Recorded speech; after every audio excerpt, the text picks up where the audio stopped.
Lynn? Sorry, I was on mute there. Yes, it should be recording now. Okay, that's great. Thanks very much.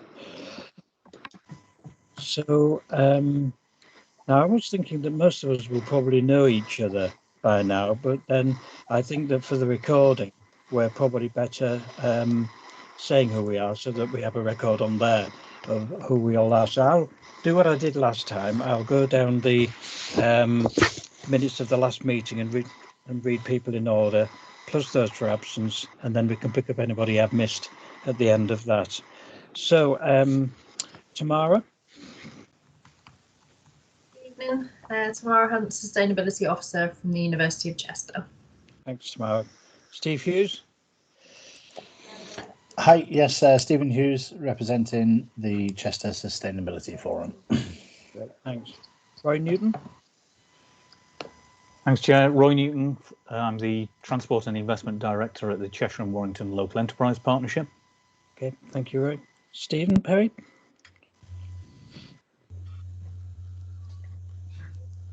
Sorry, Stephen Perry, yes, representing the Active Travel Forum and also chair of the recently formed Active Travel Working Group. Okay. Bernadette Bailey? Bernadette Bailey, representing NHS Cheshire Clinical Commissioning Group. Great, welcome Bernadette. Thank you. David Beer? Good evening, I'm David Beer. I'm Senior Manager at Transport Focus, the National Watchdog. Great, thanks Mike. David. Mike Garrett?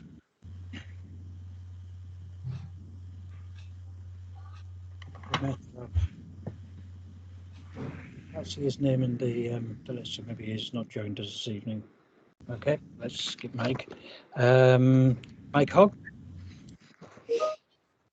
Yes, good evening. I'm Chair of the Chester Red Association Group. Okay, thanks Mike. Peter Bulmer? Hi, Peter Bulmer from Great Bolton Parish Council. Great, thanks. Alex Bell? Hi, I'm Alex and I'm representing the Youth Senate. Great, welcome Alex. Mandy Farrell?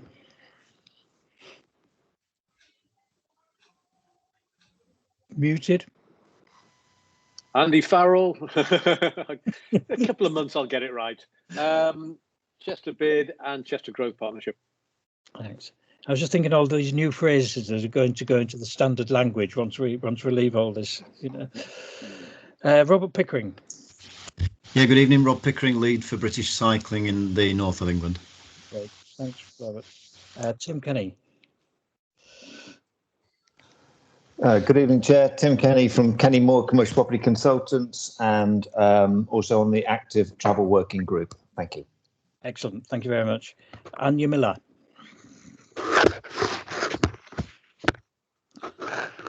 Anya? Hi, I'm Anya Miller. I'm representing the Youth Senate. Yeah.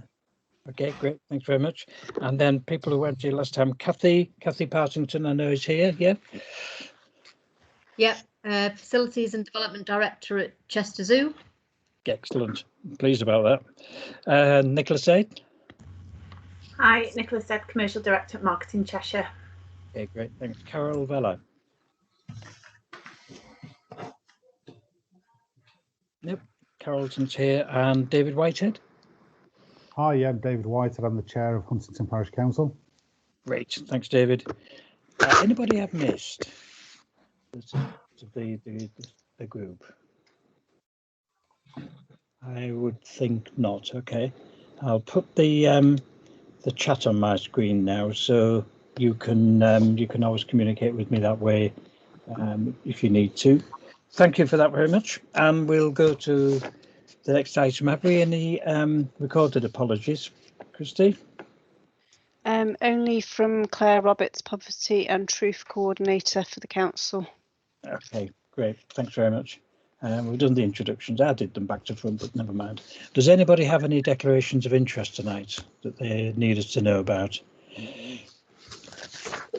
Okay, thanks very much for that. So we have at item 5 then the minutes of the last meeting, the 14th of January. And I just need to ask you first if they are an accurate record of which you remember for that meeting. Does anybody have any changes? I think we can go down them fairly quickly because we had the presentation from York first, which was excellent. A lot of good stuff there on that, and then the matters arising were all dealt with in that particular meeting. We'll be talking about the A51, A516 bus lanes project later. We'll be talking about each of the pilot studies later. Mini Holland may or may not crop up, but it's always there for discussion at the end if you wish. And the output from discussion groups I touched on last time to say thank you. And I've got some data in any other business at the end. I've got some data on the Ginger scooters, which I promised you last time. So I'll be calling up that at the end. Has anybody got any other business they want to declare now that we might bring up at the end? Okay, great. Thanks very much. There were no matters arising from that meeting. I think, as I've just explained, everything on that set of minutes will go up for discussion at some point this evening. So I think we can probably leave that unless anybody's got a particular need to go back to a point. Oh, cooking on gas tonight. Well done, everybody. I hope you're all warm, by the way. I've just been out for a quick wander to try and get a bit of fresh air before the meeting, and it's absolutely bitter out there. So I hope you're all in some place warm in the house. I'm stuck right up in the loft here. It's rather cold up here. But anyways, that's the matters arising. So this evening really is very much a kind of feedback evening from how we're doing with the various projects that are going. I don't have a presentation for you tonight, but I do have some lined up for the future meetings.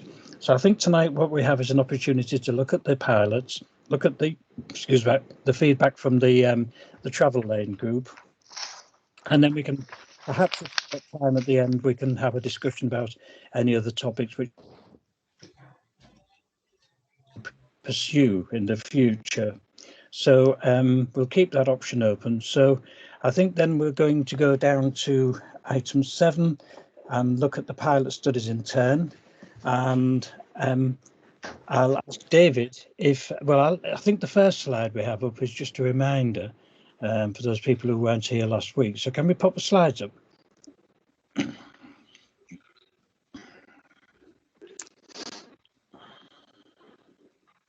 Apologies, slight technical issue. Just bear with me 1 second. Sorry. Yeah.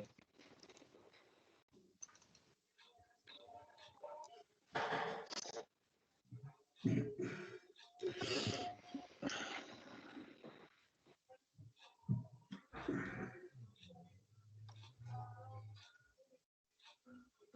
got a problem. I can probably pop them up on mine if that would help. It was just very slow. Sorry.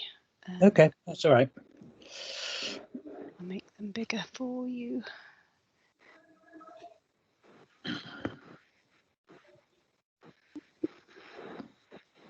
Can you actually run the slides? Ah, there we go. That's brilliant. Okay, so just to remind you then that we have 4 pilots and that we're going to be looking at in this initial tranche. And also to remind people that we will be looking at future ideas for pilot studies if you think you have a particular area which would really warrant it. And I know a couple were mentioned last time. I think Stephen mentioned one, Stephen Hughes mentioned one last time that we've got a note of. So the ones that we're going to concentrate on tonight are those 4. We're going to do them in a slightly different sequence than I've listed there. We're going to do David's and Andy's first, then we're going to do mine, and then Stephen's going to be talking about the travel lanes project, and then follow that up with his pilot study and where they are with that at the moment. So if we can pass over to David. Yep. Thank you, Garfield. And if you can go to the next slide, please. And probably the next one. So the Southeast Chester pilot. We asked for expressions of interest to joining the group, and the folk that are on that slide there kindly put their names forward. So as you can see there, we've also got a spread of the parishes that are included. So we've got a decent representation from the geographical area that's covered. We've had our initial meeting on the 4th of February, which was a very useful discussion, and set down quite a number of key points and next steps as well. So we can go on to the next slide, please. First off was determining what our objectives are, and we saw these being rooted in what the Sustainable Transport Task Force terms of reference actually are.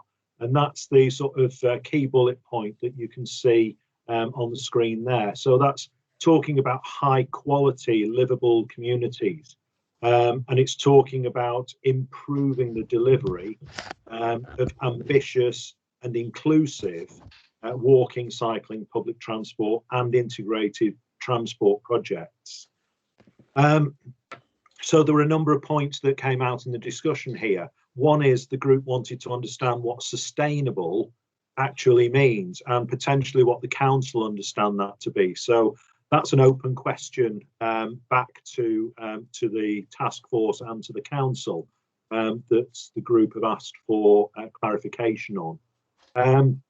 But also we wanted to simplify the sort of mouthful of that objective really. So if you go on to the next slide, please. What we put together really is looking at delivering those objectives from the task force, and there's really 5 bullet points that have come out. Really, it's about giving people options for transport that encourage that sustainable travel. But it's about reducing the reliance on car. So it's getting people out of cars, particularly in this particular pilot that we're looking at. But there's a number of things that we wanted to make sure that we were doing. So reducing carbon dioxide emissions is a key thing. One of the most important points is to improve air quality. So we felt that reducing carbon dioxide and also reducing nitrogen dioxide, and specifically particulate emissions, that's the very small harmful particles. I think PM 2.5 is something that we've mentioned within the group. So we'll be looking at some of the data that's needed around that as well. But increasing the general health and well-being of residents through that in that particular area with that improved air quality, and as well contributing to the increase in vitality of businesses in Chester and retail sectors as well, to try to help to support the recovery, particularly from coronavirus, but also we're looking long term. So enhancing and not restricting access to the city centre from those particular villages and communities. And how do we know when we've got there? So we really want to make sure that there's some measurement in place to monitor the progress against those particular objectives. And that means that we need to have data for before, as well as looking at data for afterwards. So we need to be able to tap into that. So again, there's a question back to the council as to what's there, what can we pull in, what can we look at to benchmark this as a starting point, and then what measures can we put in place that will show us the progress. Next slide, please. So what do we think in terms of the projects? So the priority for the group is the South East Chester Cycling Plan. That's really well developed. The people that have come together are very familiar with that. They've worked together on it and put a lot into that. So there's a strong desire to drive that forwards. But also there's an upcoming review and the funding with it needs to be secured. So there's contact with the council particularly, engagement with that review and making sure that that progress is supported and giving real impetus to move that forward towards delivery. But what we felt was, because that is such a well-developed plan, we didn't want to start adding layers onto that to impede its progress. So what we're looking at in terms of other topics, we want to see in terms of additional projects. So this is going to be very much a multi-project group that takes things forward. So we're looking at other topics at the moment in terms of public transport connections for those particular communities and into Chester. And also safe walking routes is something that came up as well. Now, we'll probably need to add resources and people with relevant local experience and expertise into the group. So again, for people who are listening to this evening, potentially, if that's something that you want to get involved with, we've got the cycling plan going forwards, but as we start to look at those other topics and layer those in to other projects, we'll need to bring other people in and co-opt them to take those particular projects forward. Particularly with public transport, we think there's some real local expertise that could be an opportunity to add to the vibrancy of the group. Next slide, please. So what else do the group look at in terms of those projects? So we really need to understand the barriers and the needs of the communities as to what the connections and access is that they need, and including innovations to be able to enable that transport and reduce that reliance on cars, as we said in our objectives. And the Ginger electric scooter trial is something that Garfield's already mentioned. And he passed this to me earlier today, that in talking to them, particularly I think about the scooters based at Huntington Sainsbury's, there's a quote from a local resident who just wanted to say, scooter trials are great, commutes daily 3 miles from home in Huntington to Chester City each day, and I've been using the scooters twice a day now. So there's somebody already who's cottoned onto that. The trial's not been running for particularly very long, only a month and a half, I think. But that's something that's really helped them to change their commute. So it's already gathering pace. So there's something to be able to take that's really useful. So within the project, as well as understanding barriers and needs of the communities, there's a real need to coordinate with the other pilots as well, such as the city centre and bus lanes, because there's going to be some real overlap. We don't want to do things twice, but we want to make sure that there's a cohesive plan across the pilots. But also we recognise the importance of having prepared plans ready, so that when we've got funding available, we're able to apply for those funds so we don't miss out. Next slide, please. So just a couple of points on the, or a couple of slides really, Chester Cycling Plan itself. There's the geographic area, and there is funding for the Satan Camp, section 106, that's defined by that red line. And that takes in those 5 parishes. Apologies, I've misspelt Christleton there. There is an I in Christleton. Great Boughton, Huntington, Littleton and Waverton, and extending into Chester to pick up the railway station.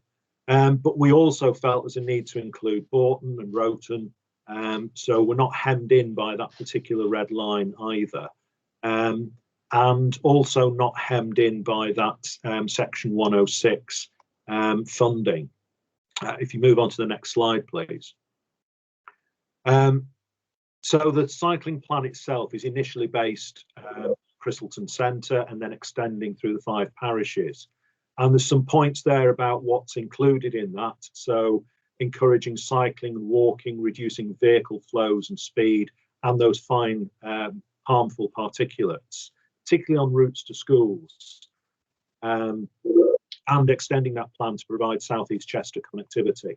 Littleton is looking at Toucan crossings, shared user paths. Great Boughton, segregated cycle lanes, shared user paths, cycle crossings. Huntington, again, shared user path. And Waverton with cycle parking and the rail station route improvement. Now, the funding sources that we're looking at, yes, Satan Camp Section 106 is there, but it's only one source, and other sources of funding will be needed. That's not going to pay for that cycling plan on its own. So we need to engage with the council, potentially with other professionals, to prepare bids and look at what funding might be available. Garfield's already mentioned Mini Holland. Yes, it has popped up. And that might be a source of funding that might be appropriate. But what else is out there? And I think we value some expert opinion and input on that front. Next slide. What are the next steps that we're looking at? So in terms of what the group's doing now, writing up the terms of reference, and which has actually been done now. So thanks very much for putting that together. And the second meeting needs to be put in the diary to have a look at the terms of reference and particularly take the next steps forward with that cycling plan. That's our immediate priority. And to, as I said, to engage with the council on that review and the securing of funding. Next really is to then identify the gaps in what the group expertise has got to be able to support that progress going forward and looking at the additional projects and how we layer those in. But the key points that are coming through this is to make sure that we have that engagement with the communities to understand the journeys they want to make and what the potential options might be. The barriers they face and how to address and overcome those together. And then putting those measurements in place, particularly air quality, but as an indicator of success. And that needs to link back to the objective that we're setting down of improved air quality. So we know what the progress is, we know what when we've got there, and we can articulate the benefit to the local communities. Thank you.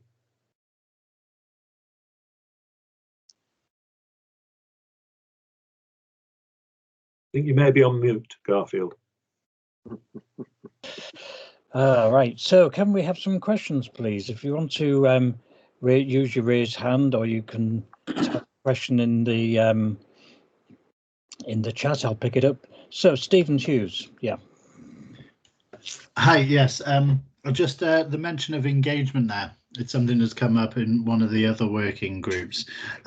Is there a plan for that? I know that it often can be done not great, or it can be done right, and sometimes I'm just wondering if there's a plan of action for how that engagement is going to go about. At the moment, that's on our list for discussing at the next meeting. But I think that is a really good point that you make, and that needs to be done effectively. So again, we'll be consulting back with the council to make sure we use the right tools that are available for that. Yeah, thanks, Stephen. I mean, we should never lose sight of the fact that it is a community project. All of these projects are community projects, and we need as much involvement as we can. So we'll always be looking for those ways of reaching out. So thanks for the question. Doug Jenkins. Yeah, hi Garfield. David, you've entitled it the cycling plan, and I've just put a question on there.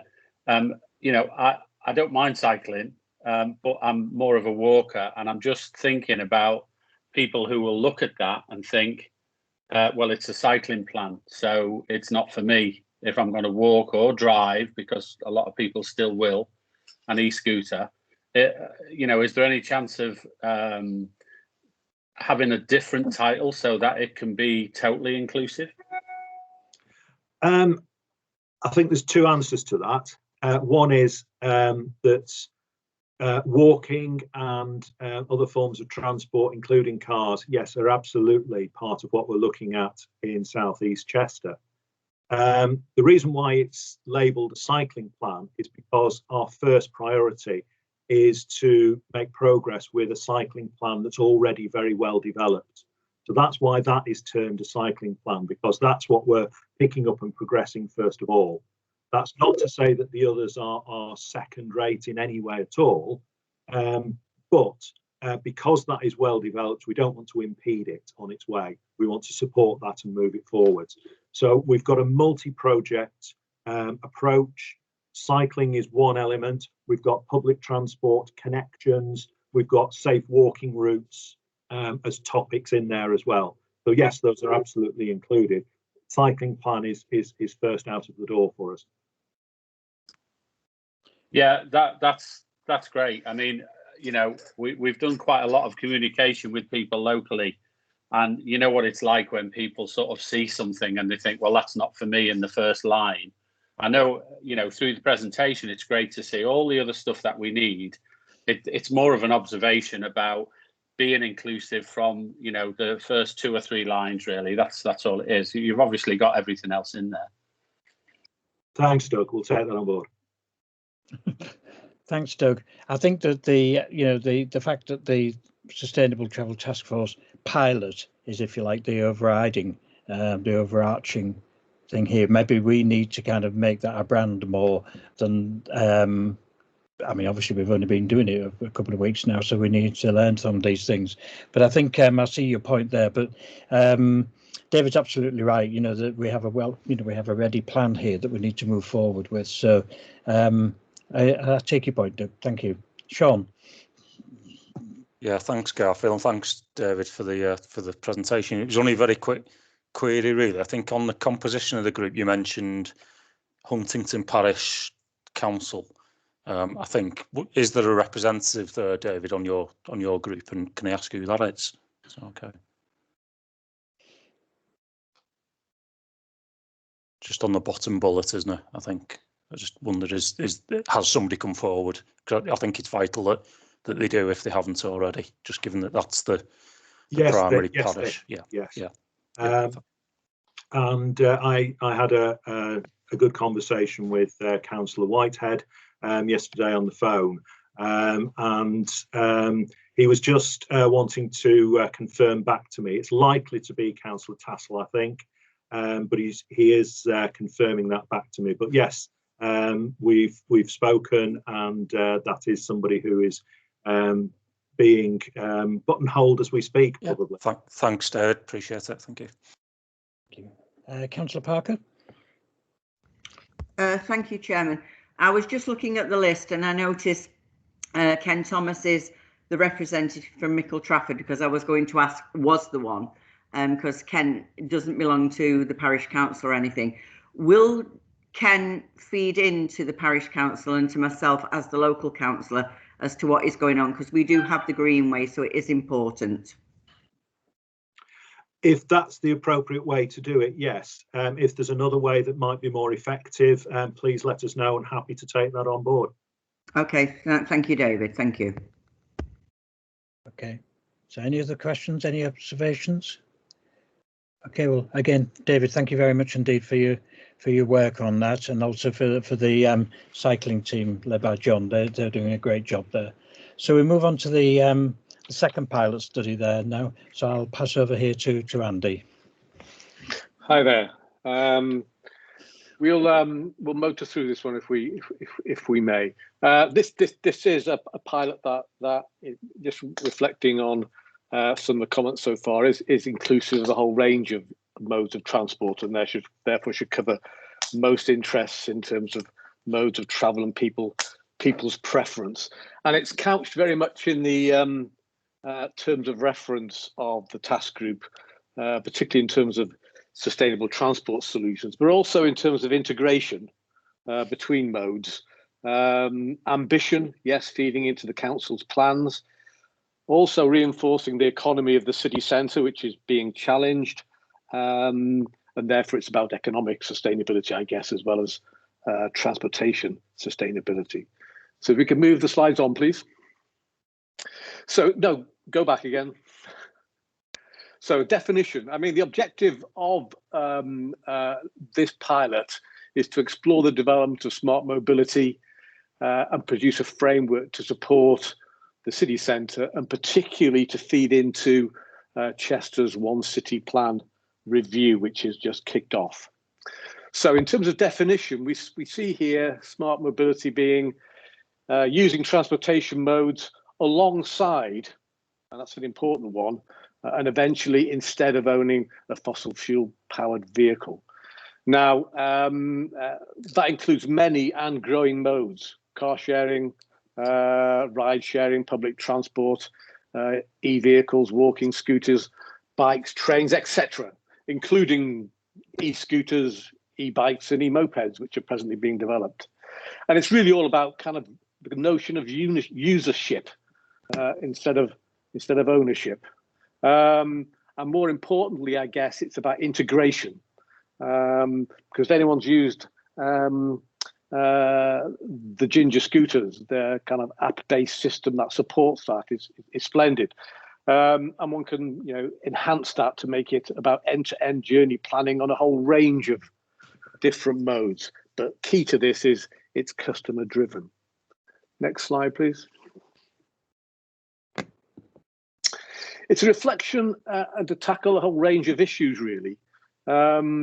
Since the current, I guess, framework of transportation in Chester, park and ride, buses, public transport, car parks, etc. There's a whole range of different modes now: electric vehicles, electric bikes, Ginger scooters, etc. So the notion of sustainable modes has evolved considerably over the last few years. And the current methods of managing transportation everywhere, but particularly in Chester, predate the digital revolution we now live in. It also dates back from a time when the city centre was much different. Lots of tourists, lots of people shopping. The city centre is now struggling badly. And therefore, some of the transportation modes and some of our policies and some of our strategies right anymore in terms of transportation. Of course, climate change has become more and more important. The notion of sharing and pooling and hiring of vehicles has evolved. Very few of us buy our cars anymore, we rent them, etc., etc. Electric vehicles are going to be the only vehicles produced in this country very soon. There won't be anything else. Is Chester prepared for that? Just a simple framework of charging your vehicles, as we'd heard from York last time. And urban living will increasingly be important in the city in the future, particularly in the city centre. High density living and the rise of certainly residential development with fewer car parking spaces or even car free. And again, is this city ready for that?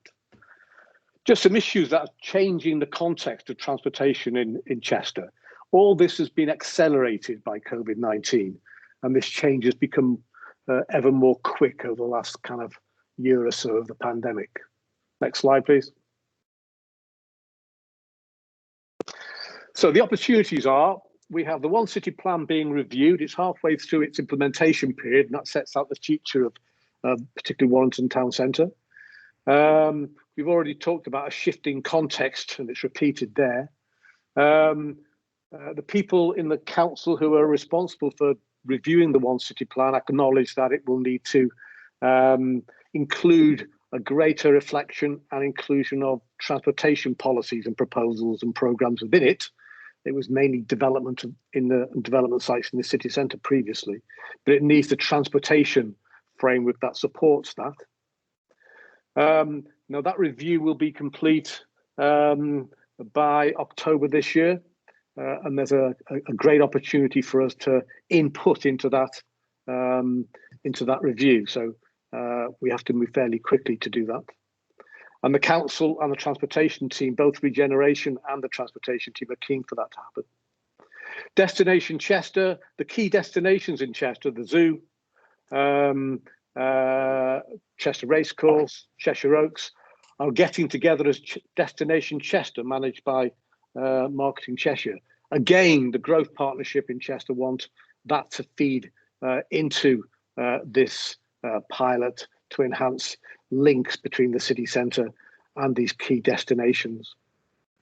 And the smart mobility framework, we need to feed in both the review of the One City Plan and the Destination Chester activity, which will be enhanced and increase over the next few months. And really, although, people are saying, is this all about kind of future gazing? Well, electric vehicles will be the only vehicles produced soon. Who would have thought Ginger scooters would be playing such a part in Chester a few years ago? Electric bikes are outselling any other bike. So the future is happening now.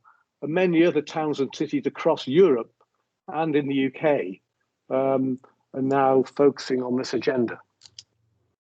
Next slide. Basic principles.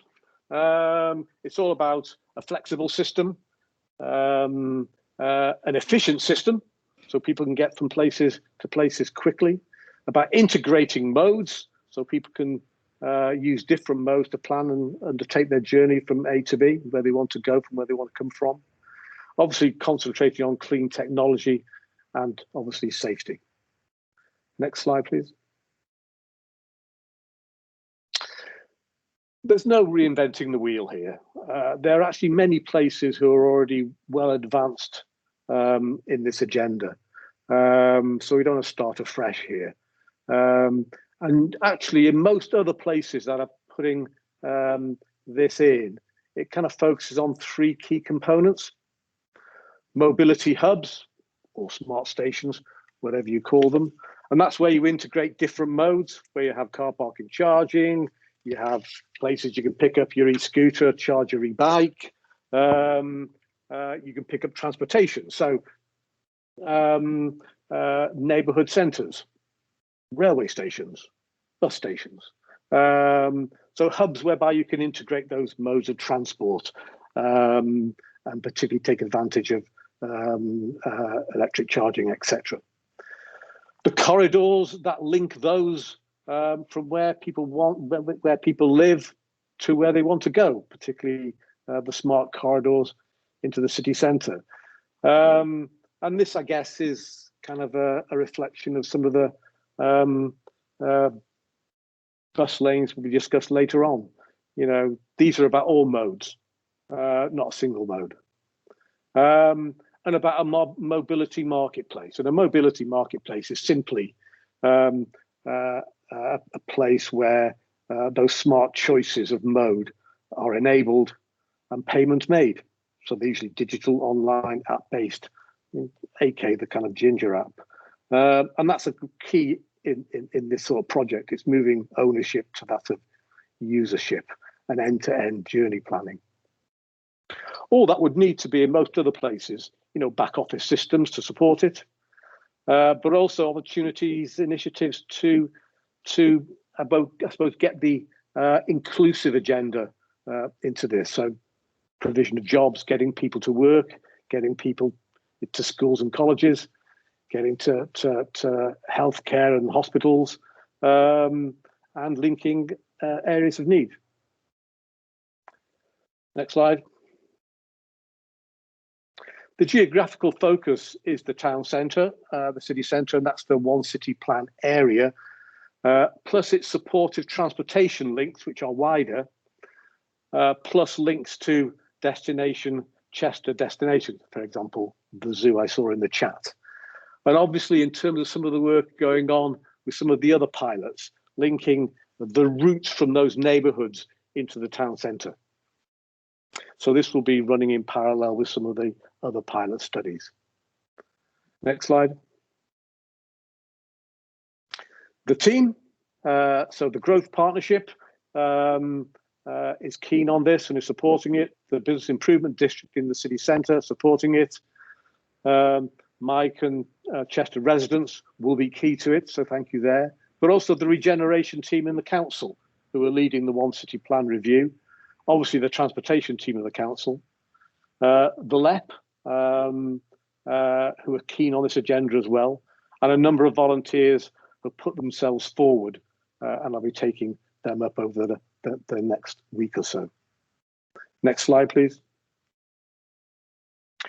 This is a draft programme, which at the first meeting of the team undertaking this pilot will agree the detail of this programme, but we're trying to do it within 12 weeks, really because we're producing a framework for inclusion in the One City plan, for the One City plan to take this forward and include it in its investment and action and planning and programming.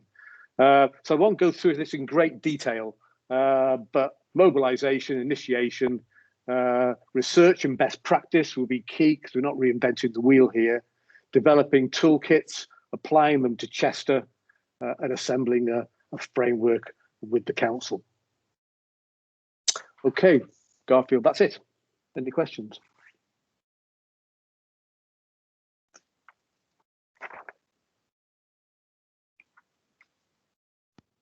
Sorry. Nicola, you were very quick with your hand up then.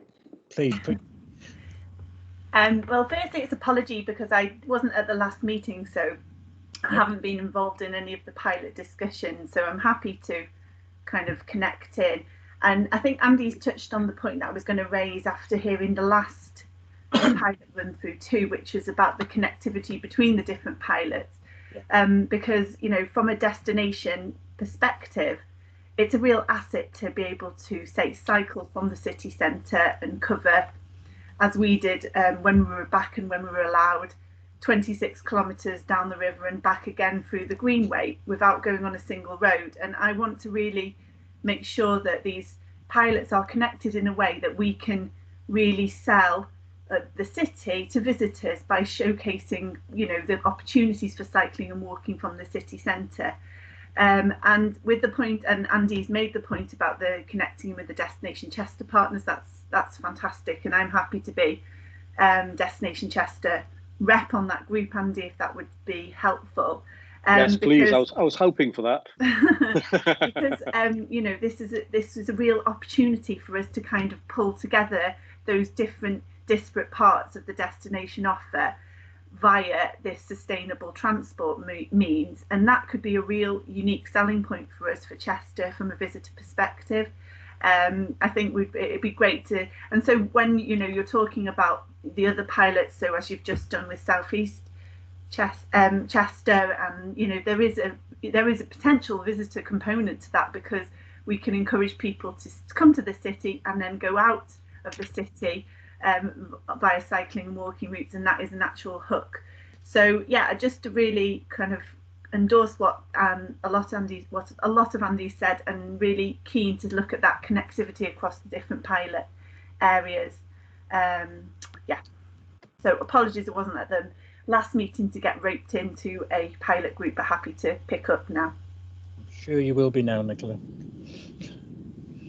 I don't know if you want to pick up on that, Andy, but I'd like to just add that the point you've made there, Nicola, is absolutely key. It's absolutely crucial to the way in which we're working these groups. We've got a pretty formidable task as a task force ahead of us to make Chester a sustainable place for the future, and also increase its tourism, increase its attractiveness, and get people moving and get them healthy. That's a hell of a task to undertake. So we have these projects that are starting up, but you're absolutely right. They have to be linked, and that's why we have these four people, if you like, coming together on a weekly basis, really, to share their ideas about how each group is working. But it's more than that, really, because each of these pilots has got these sub-projects, which Andy's just explained. There's about 3 or 4 there, the One City plan, etc. And then there's the cycling plan within the Southeast Chester. Each of these would be concentrating in their own right, if you like, on their particular project. But the task force pilot group will be ensuring that it's done in a way which benefits the city going forward. So I think, does that explain it? Does that kind of? Yeah, and yeah, the other point I was just also going to make was that we're looking at how we're going to reopen the city and what we're going to promote this year.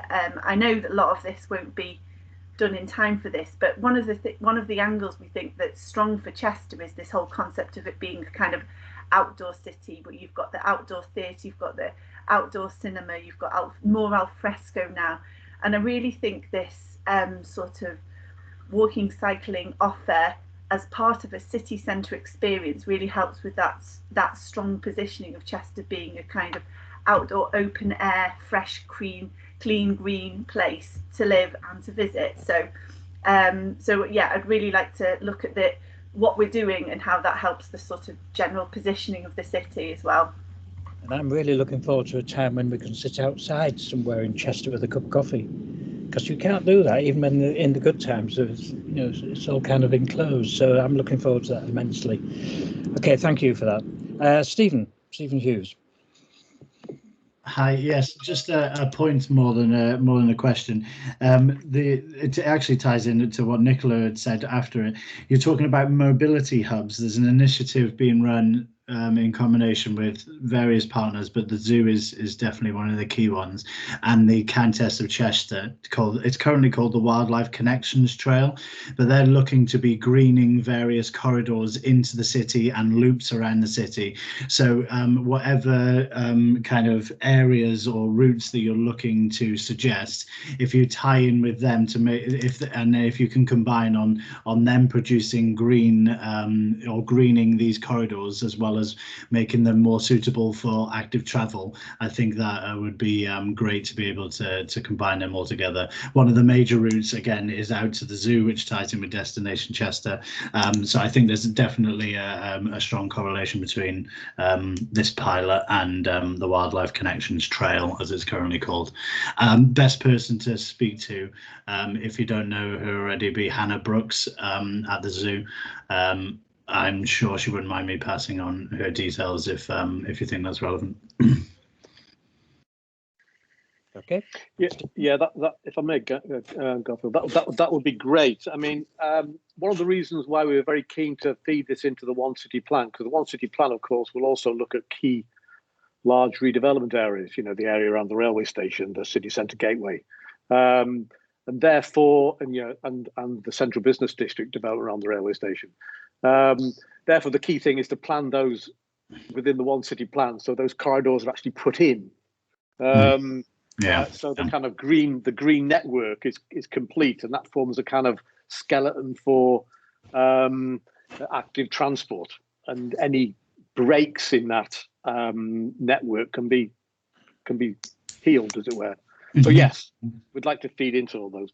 I mean, the key thing is in all this, Garfield, we've got about 12 weeks to feed into the other plans. So it's very much, a very quick, high-level framework for the council and other bodies, maybe some of us, to take it forward into detail. So we can't cover everything. It's a case of producing the framework to start this happening, really. Absolutely. Thanks very much. Mike Hogg. Yeah, building on what Nicola and Andy and Steve have said, it's not only links between the different pilot studies are important, it's linked out to other stuff happening outside. So, for example, Garfield, I linked you into the Cheshire Energy Hub, who have a whole project around HyNet, etc., but also have fuels as a component part of their study. So the fuels actually will help the journey we're on in terms of not only getting people out of cars, but also thinking about the fuel that's actually being used to drive them. So it must think into that bigger picture of other initiatives actually surrounding what we're doing in this particular sustainable transport study. Yeah. And again, I think it's incumbent upon all of us in this group, if we become aware of anything like that, to let Garfield know so that we're not missing it. Because it would be a shame to take the study forward and find out we've missed something that's happening alongside us all the time. Yeah. Excellent. Thank you, Mike. And also Nicola's point about there is so much green happening in Cheshire. We have an opportunity to actually make Chester very much a focus of green Cheshire, on top of not just outdoor Cheshire, but green Cheshire. Very much so. Okay, thanks, Mike. Okay, Andy, is that it? Yep. Okay, can we move on then, please? Christy, thank you. So, as I said earlier, we're going to take the Pilot 4 next, and this is the one that I'm looking after. I suppose my interest in this area started off, can you just go back to the other slide just for a sec? Oh no, okay, go on, move it on. I can explain to that one. Yeah, move on to the map, please. Next slide, please. No, back to the map if that's okay.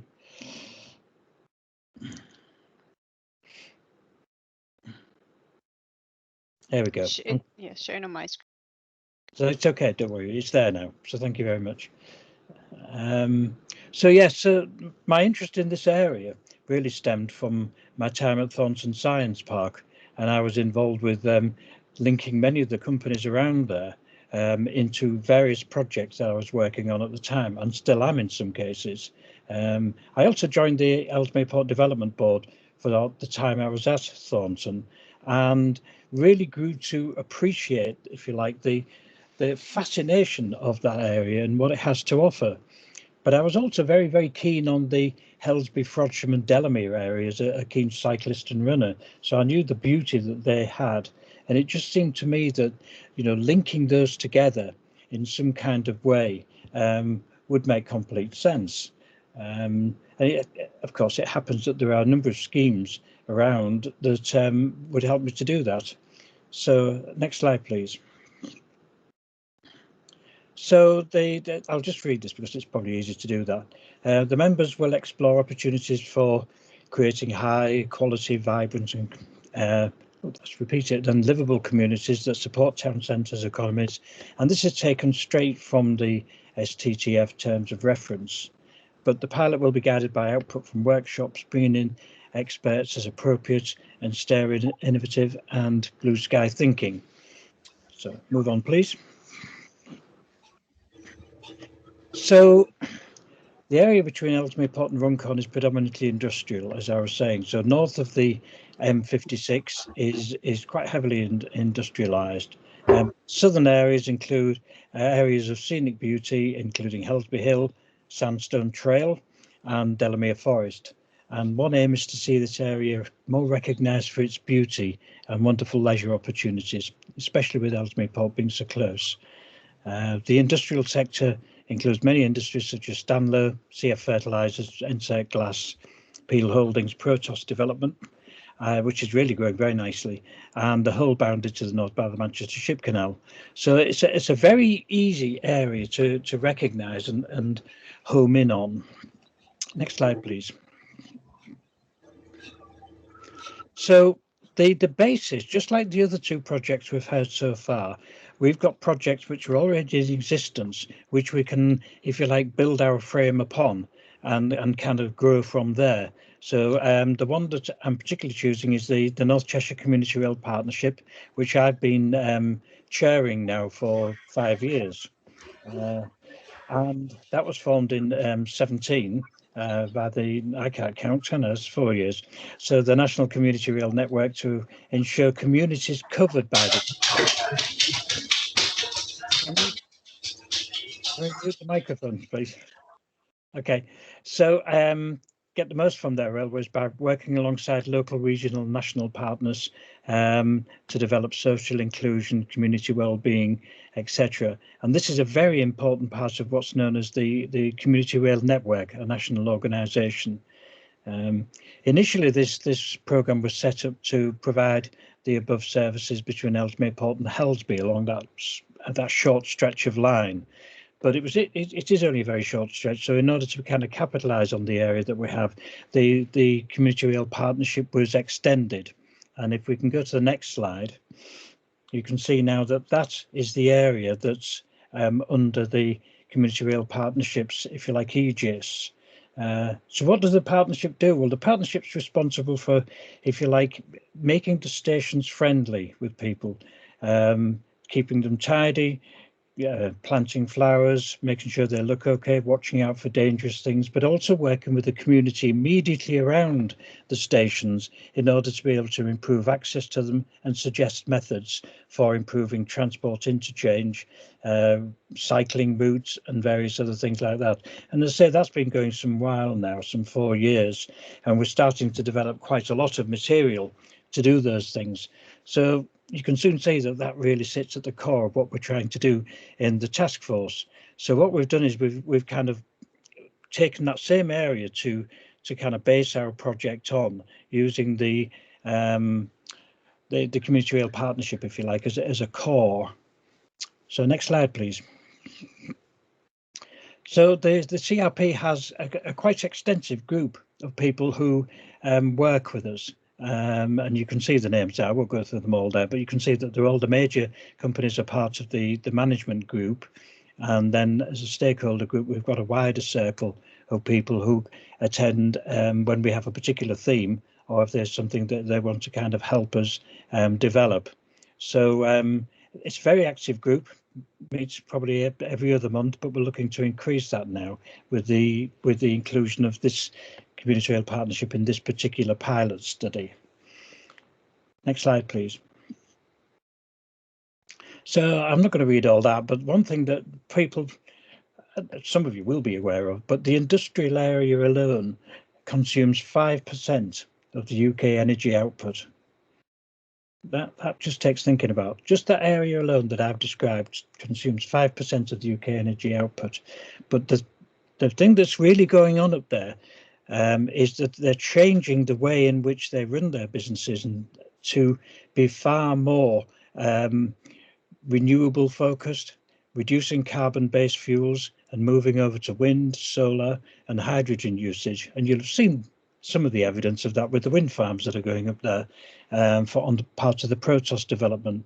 So that is an area which is changing, and it's changing, if you like, the way in which it will feed itself in the future. It'll run itself. As these areas develop, the workforce in these centres of population will need to get these jobs that are going there. And this is one of the things that I'm really keen on, is to see that any of these new developments that go on in this area do feed into the local employment. And it would be tragic to see, jobs going to people from outside of the area. So one of the things that we'll be looking at is how do we get people to move more easily across this area? Sure, we've got the M56, yes, and we've got the main roads that kind of link Chester to Ellesmere Port and going out through to Warrington. But after that, we're into very rural landscape, very small lanes, and with lots of people distributed across villages and small towns. So how do we link all those people together with the industry and with the transport routes? And that's, if you like, one of the frameworks for this particular pilot study. Next slide, please. So there is another project coming along which may be able to feed into this. It's only in May at the moment because there's a chance that Chester West and Chester may be awarded some funding from the Rural Mobility Fund. I don't think we're going to know that until the end of March, but the signs are looking promising.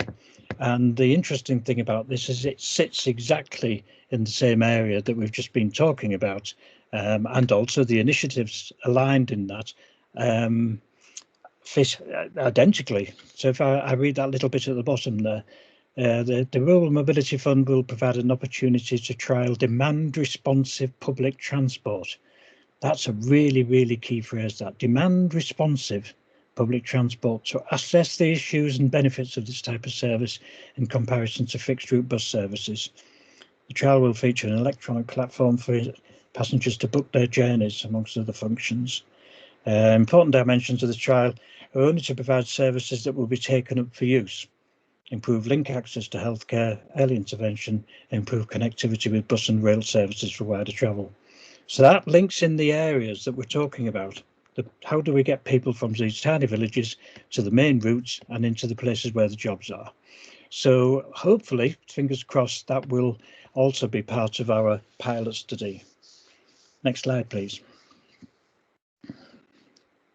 So that's the area that's covered by the Rural Mobility Fund, and I think ostensibly it's the black dotted line that you can see there.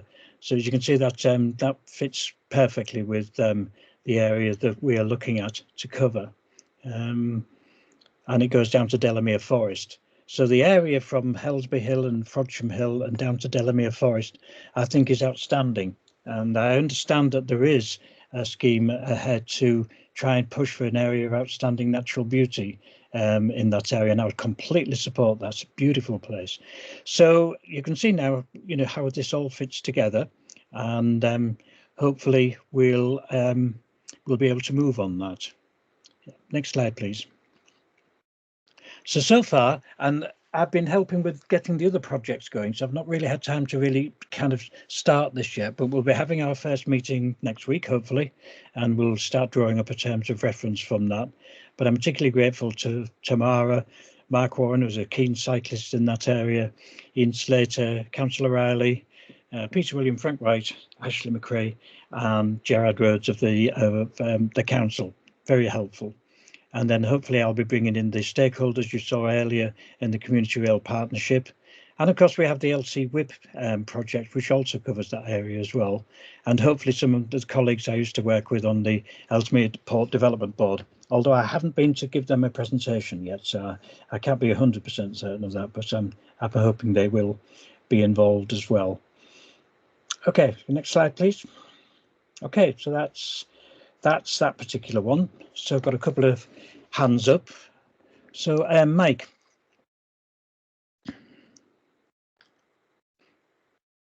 Mike Hogg?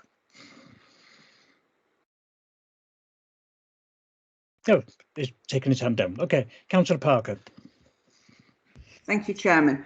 Yes, good news about the rural mobility bid that has been put forward, and it takes in part of my ward, being Eltham.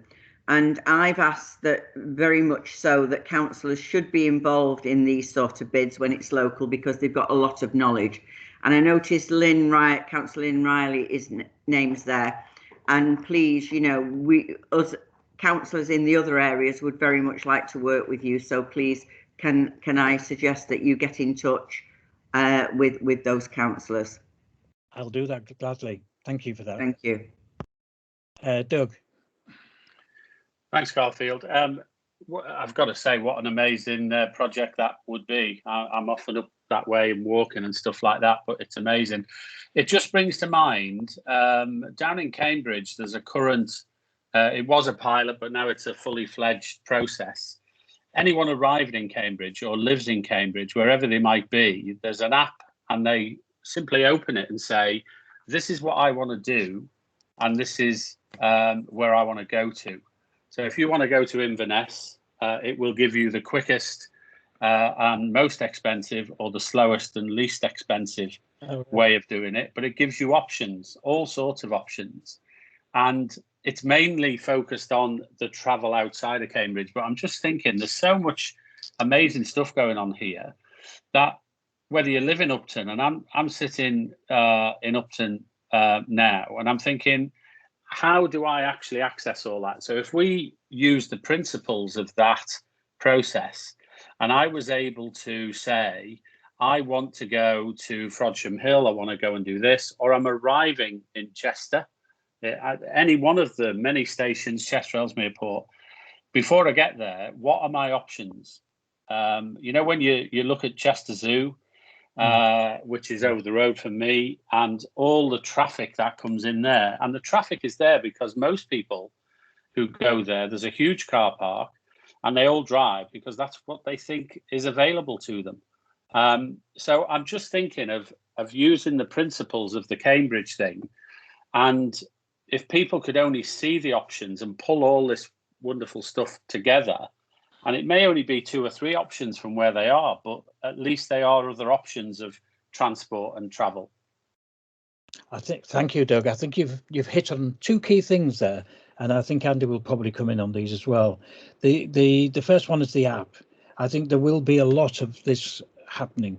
I think, you know, the way in which you can kind of book your particular linkage can be done through the app, and so I think that's a key thing. And I've forgotten the second point, but I'm sure it'll come back to me shortly. But I love your enthusiasm. I like the idea. So, excuse me. Yes, thanks for that. And I'll probably talk to you again about that, if that's okay. Can I come in? Yeah, no problem at all. Yeah. Yeah, sure. Please do.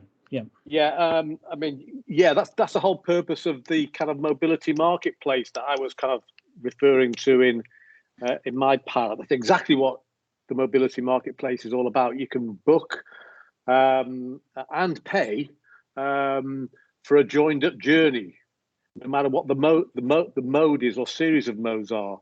That's exactly what it's all about, and most of them are now app based. And you pick up your alternative mode at a hub and use a smart corridor to travel between them. So that's the whole purpose, to a degree, of the smart mobility pilot for the city centre and broader we're looking at. Yes, thanks, Andy. And I think the other point that I've forgotten was the fact that by using an app, you can be sure that you've got something. There would be nothing worse than trudging down to Huntingdon Sainsbury's to pick up a bike and found that there aren't any left. So you've got to trudge all the way back home and go in the car anyway. So I think that's... Garfield, can I just mention on that as well? Yeah. Yeah, Andy, absolutely right. And the unique thing about this is that it isn't just a one type of mode of transport, but it actually links them together. So, you know, I can, I've looked into it, and there are alternatives that you would never think of that are a lot quicker, but it actually books them all for you, and you know how long it's going to take and everything. So yeah, it's pretty cool, to be honest.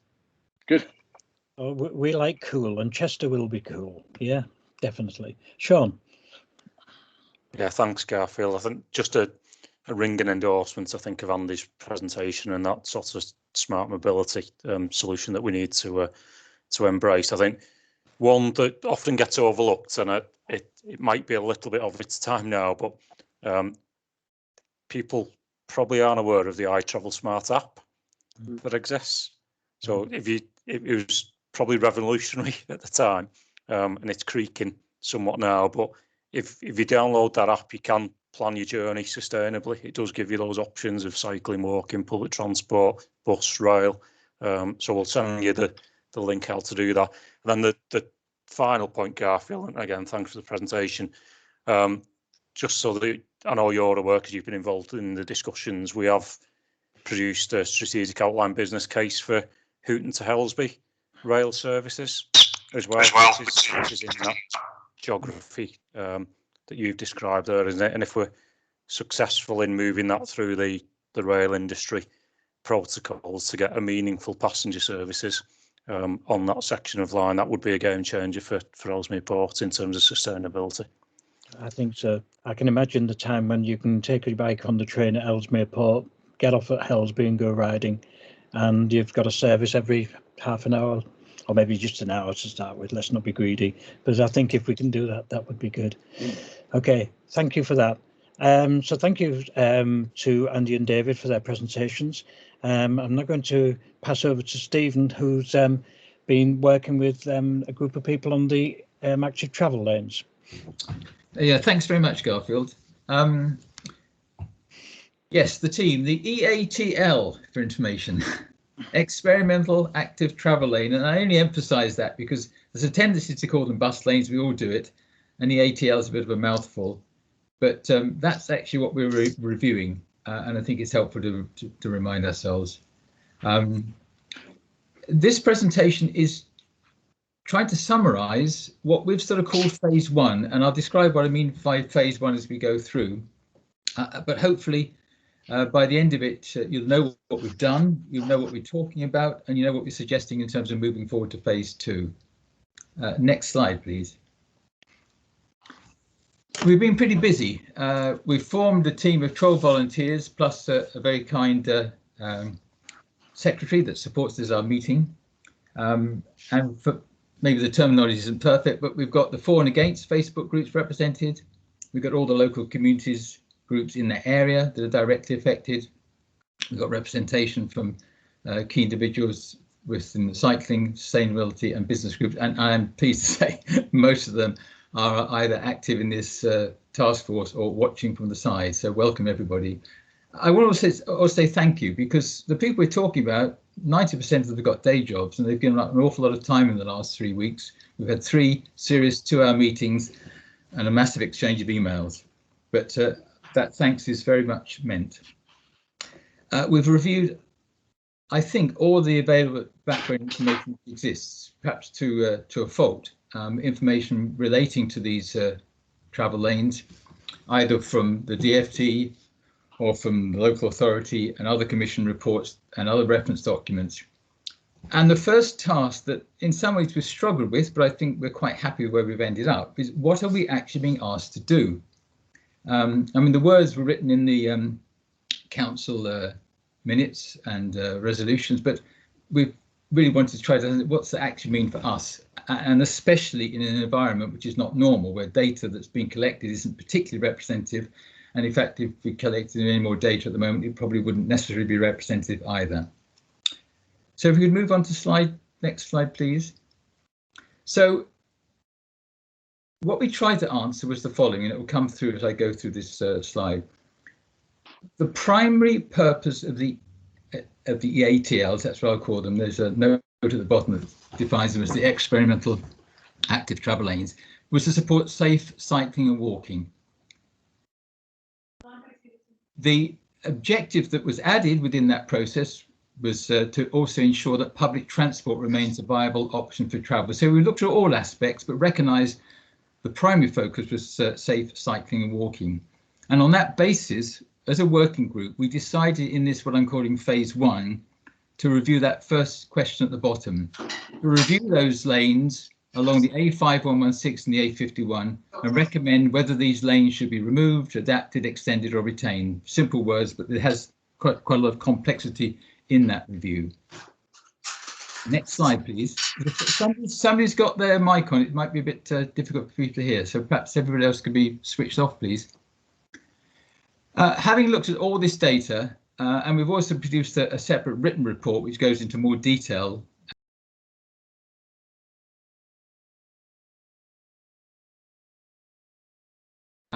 Am I back? Did you lose me then? Sorry about that.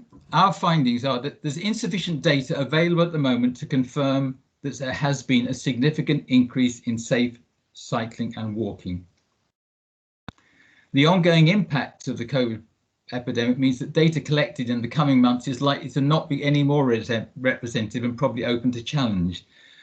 And therefore, quoting some of the words that we were presented with as our brief, it's going to be pretty difficult to find any evidence-based approach at the moment. Okay.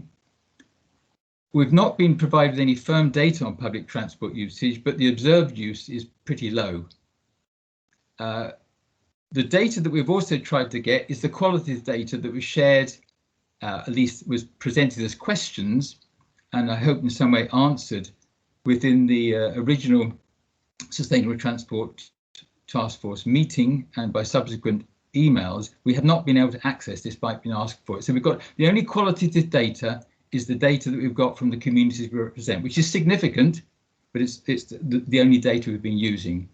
So in summary, we've had data from the analysis which has been done primarily by external consultants, Mott MacDonald, measuring the impact at the moment on traffic flows.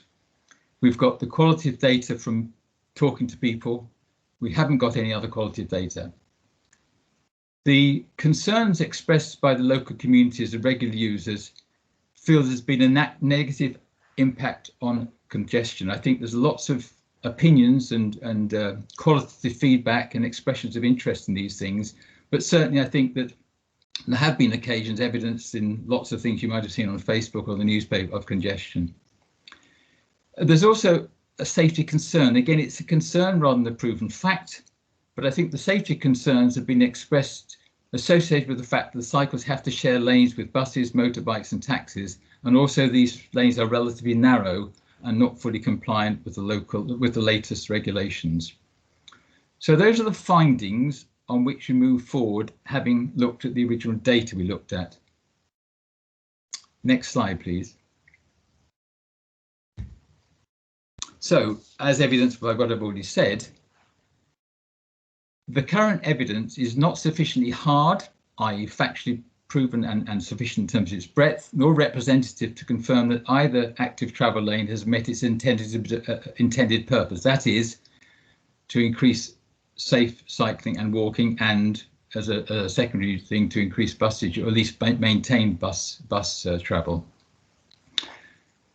Therefore, we feel as a group, and I want to say all the way through this, if it's not evident, I'm talking on behalf of the group, a group that's got lots of different views, a group that's worked very effectively together, but not without significant challenge.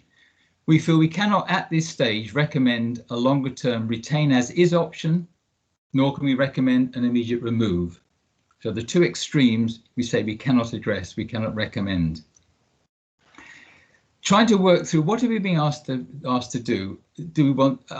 We were given a 2-month window to come up with some sort of response, and I have to say again we've worked pretty hard in the last 3 or 4 weeks to move forward. But there's been a lot of discussion about what is the solution, the recommendation that people are looking for. Is it immediate? Is it long term? What can we realistically do in 2 months? What can we do in 2 months when data collection is going to be difficult? So the feeling is that perhaps the best thing is to come up with a holding response to those questions about what to do with the active travel lanes, while we develop a longer term, a wider based solution for what we might call the final, not necessarily long term, but longer term. And I think it's also important to emphasize that within the group, where, as I say, there's been a lot of very healthy debate, there's been great respect, but a lot of healthy debate. There's a question about, what is long term? But there's always been an absolute passion that we want to get the best solution. There's no one member of that group, and most of them are in this meeting tonight, so they can shout up if I'm saying the wrong thing. There's not one of them doesn't believe we need to find a solution along these routes, and we believe there's a better solution which better meets the full gamut of the sustainable transport support systems we want to have in place as we move forward. So we believe that I've actually my passionate words really covered the last 3 or 4 bullet points there. We also feel that we need the time, and I've used the word emotional space, to move forward.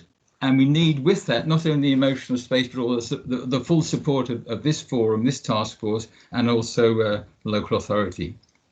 Could I have the next slide, please? Our holding response, and again, with the purpose of allowing us to move forward with sort of passion and engagement of the wider community, in many ways to do what ideally we would have done if the time had been available, to really engage. And this engagement is what's currently happening, I'm glad to say, with Tranche 2. There is no criticism in the fact that engagement didn't take place with Tranche 1, because that wasn't the brief. There was great pressure on the local authority to respond quickly. But I think everybody from central government to local government has learned that we need to engage.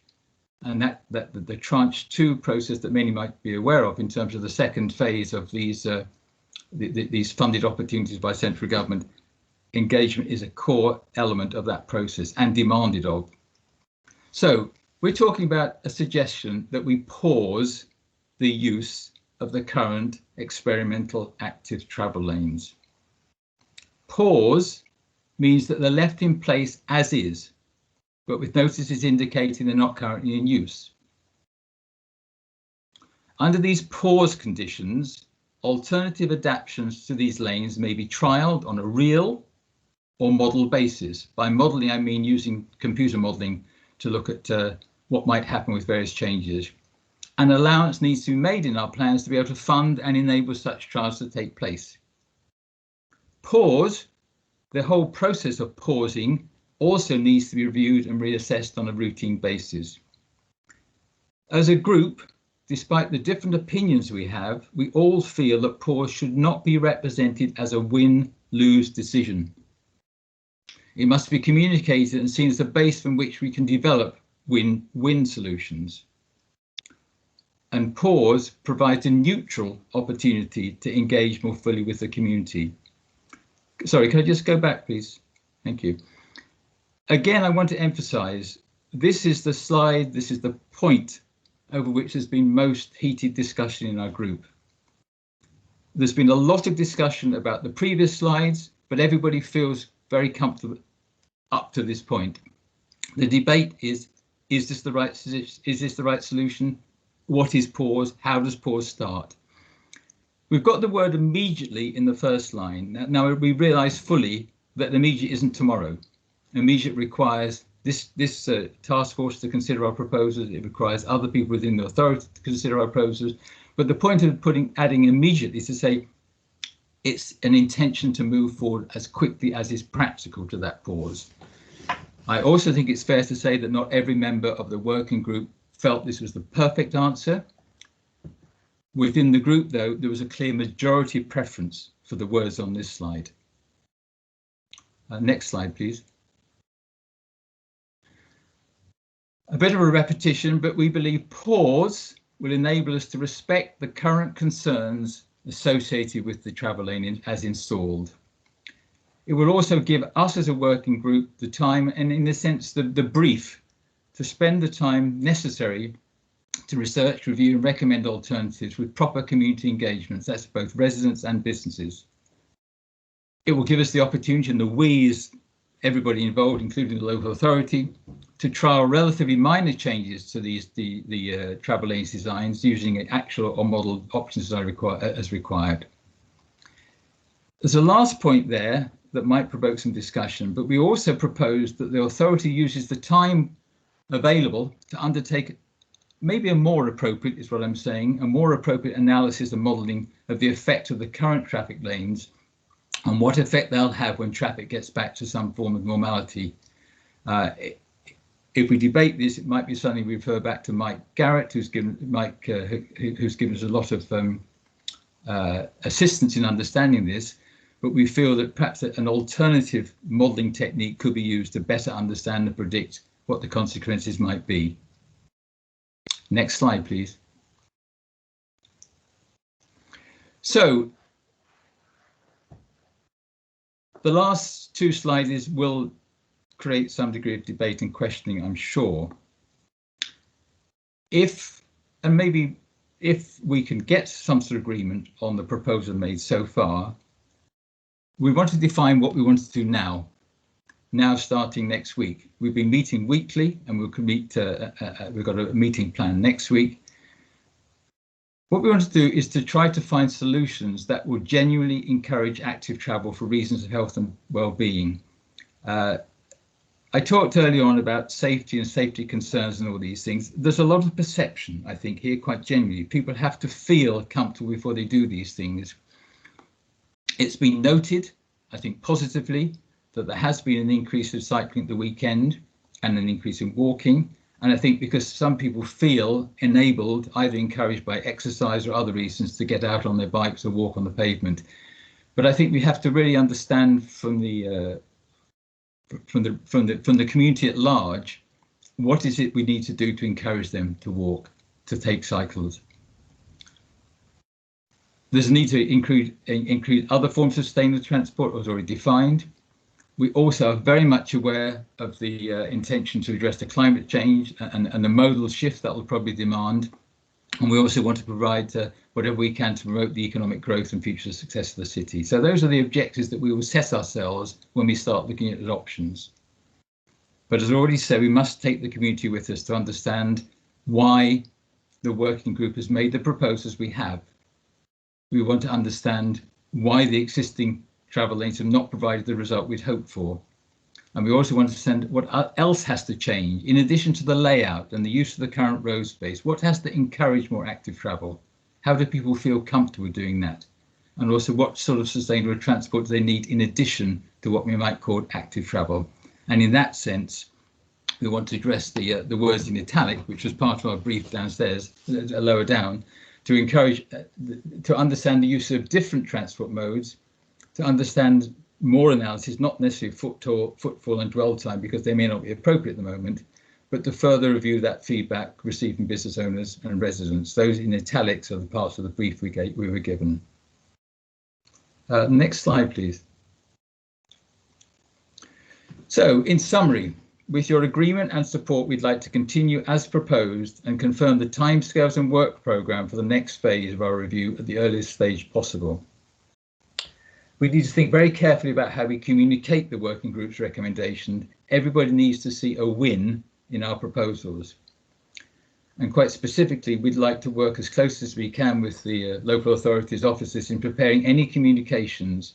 That's with regard to what explains our decisions at this stage or in the coming weeks, but also what introduces future trials and changes to the travel lanes as installed. So there's at least two types of communication in which we'd like to be involved. I think that's the end of the slides. Thank you.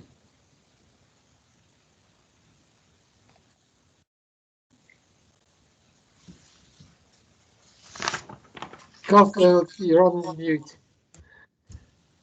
Thank you for that. Thank you, Stephen. Could we go back to the previous slide for a moment? Thank you. So, Stephen, just before I open up for questions, can I just check the timing of this? The second point there, we need to think very carefully about how we communicate the working group recommendations.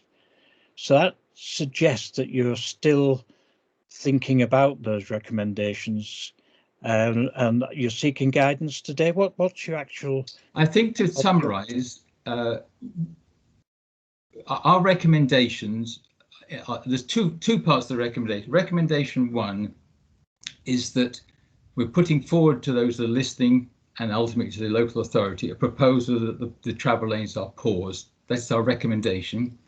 And our recommendation is that we then move on to do the wider and deeper analysis that will come up with what we will hope will be more fundamental solutions to those particular routes. Does that make sense? Does that answer the question? Yeah, just that bit about we need to think carefully. I was wondering what the timescale involved in that is. Oh, sorry. Well, to be honest, I genuinely think we want to move as quickly as possible. I just think we need to manage expectations, and that the process of there are so many. I have to say there have been so many good ideas come up, whether they're minor tweaks or fundamental changes, that we haven't even had a chance to discuss because we didn't want to start discussing those until we had a clear basis for moving forward. But also we want to bring in thoughts and experience from elsewhere, from other cities, other bodies, and of course from the community itself. So I think what I'm willing to commit on behalf of the working group is that within the next couple of weeks we will come up with a timescale which we think is realistic, but we can't do that right at the moment. Timescale for coming up with the proposals that says on this particular route, let's take the Bourton route. I think it's almost a given, just to give you some idea of what we think, it's almost a given that we're looking at the route from Sainsbury's roundabout to Bars roundabout. We're looking at the whole length because we feel that what we have at the moment is not a perfect solution for lots of reasons. And again, I'm not here to criticise, but we're looking for continuity of a route.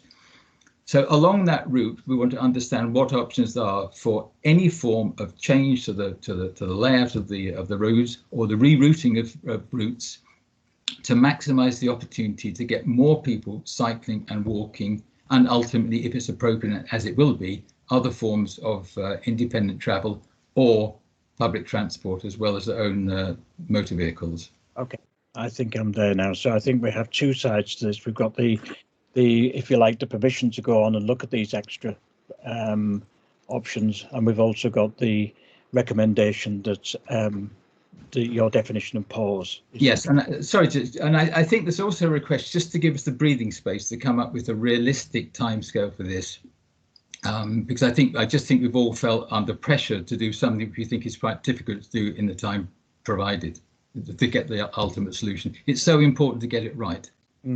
No, and I appreciate the work your team's done. I mean, it's been a really, really arduous job. I do know that. Okay, Councillor Parker. Thank you, Chair, and thank you, Stephen, and thanks to your working group.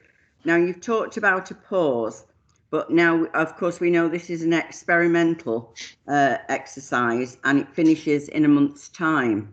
So, you know, you're putting forward that we should have a pause, but who will make that decision, and when will they make that decision? And can I say that your work is important, and I do feel that you need to carry on. Thank you. Thank you, Councillor Parker. I don't think I have the authority to answer the first part of the question, but my presumption, Councillor Parker, my presumption is that's the local authority's decision to make, recommended by whatever this group says on behalf of what we've said.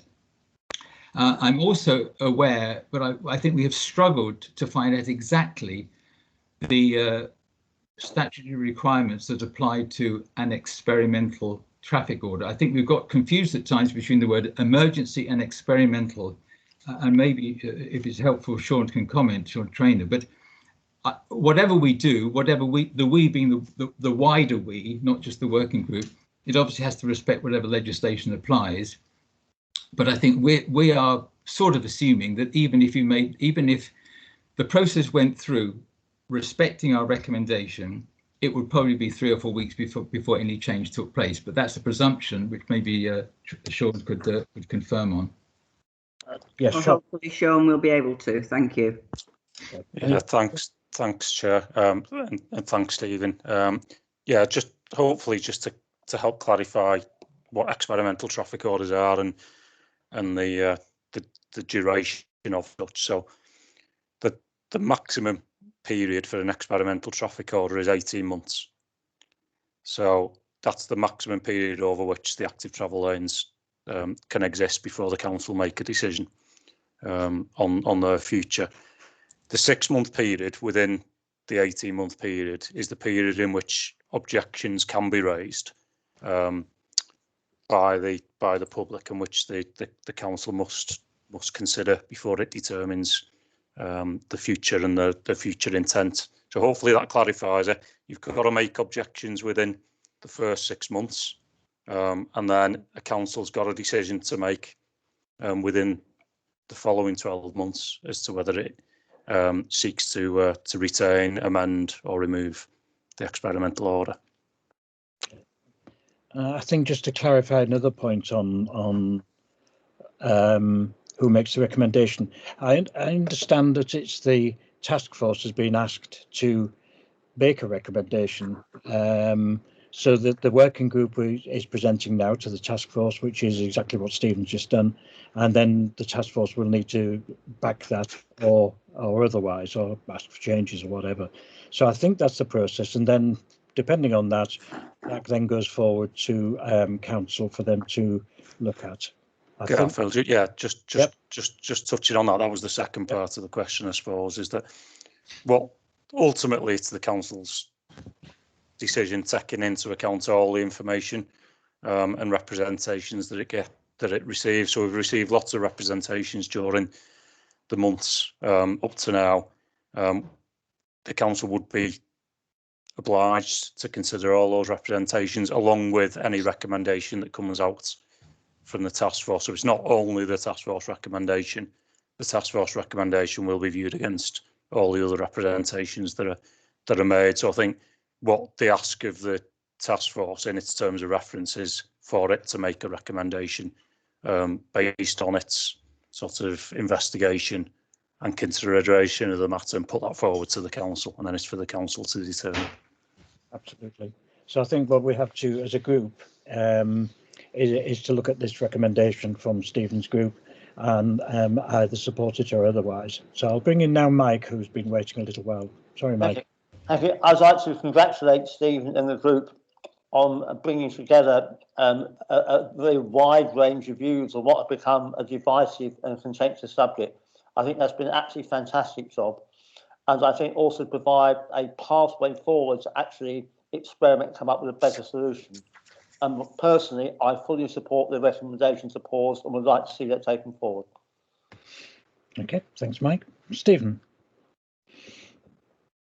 Hi, yes. I just wanted to so for the recommendation from the group is the pause, but as Stephen mentioned, that wasn't unanimous throughout the group, but the group itself, I can kind of confirm Stephen's comments that we've been very constructive, and that it's not always super easy to work when there's such high emotion involved in various elements to it. Stephen went through in great detail the positive aspects of the pause. I just wanted, just for completeness, to highlight some of the things from the 2 points from the group that were stated that are the potential downsides of the pause. I think it's important for the local authority, although this is absolutely the recommendation, and as part of that group, I go ahead with the idea that the pause is what should be done. But I just wanted to make sure that that we also highlighted the potential downsides with the pause.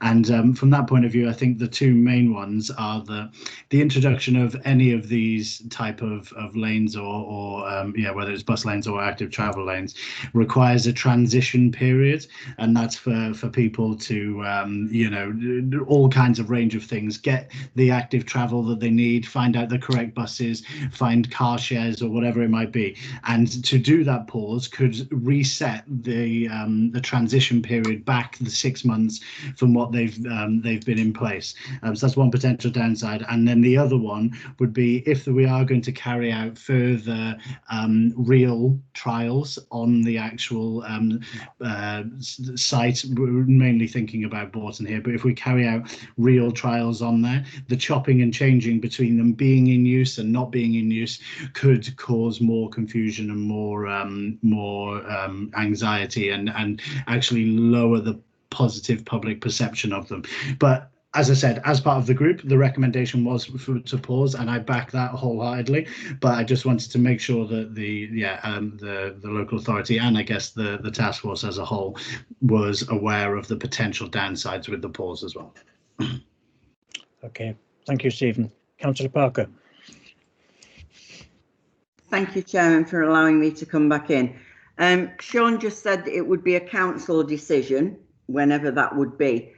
Would it be a full council decision? Would it be a cabinet decision, or would it be a portfolio member of the cabinet to make that decision? I can't answer that, Sean. Have you any insight on that? Not currently. I think I'll take that question away, because I just want to make sure that what the commitments that have been made, Councillor Parker, previously, and reflects on those. So if via you, Chair, and we can issue that clarification out subsequently. I think it's just correct that it adheres to whatever the commitments been made previously in terms of that decision making. Yeah. Okay. Thank you, Sean. It's a valid question, though, Councillor. Yeah, very much so. Okay, thanks very much.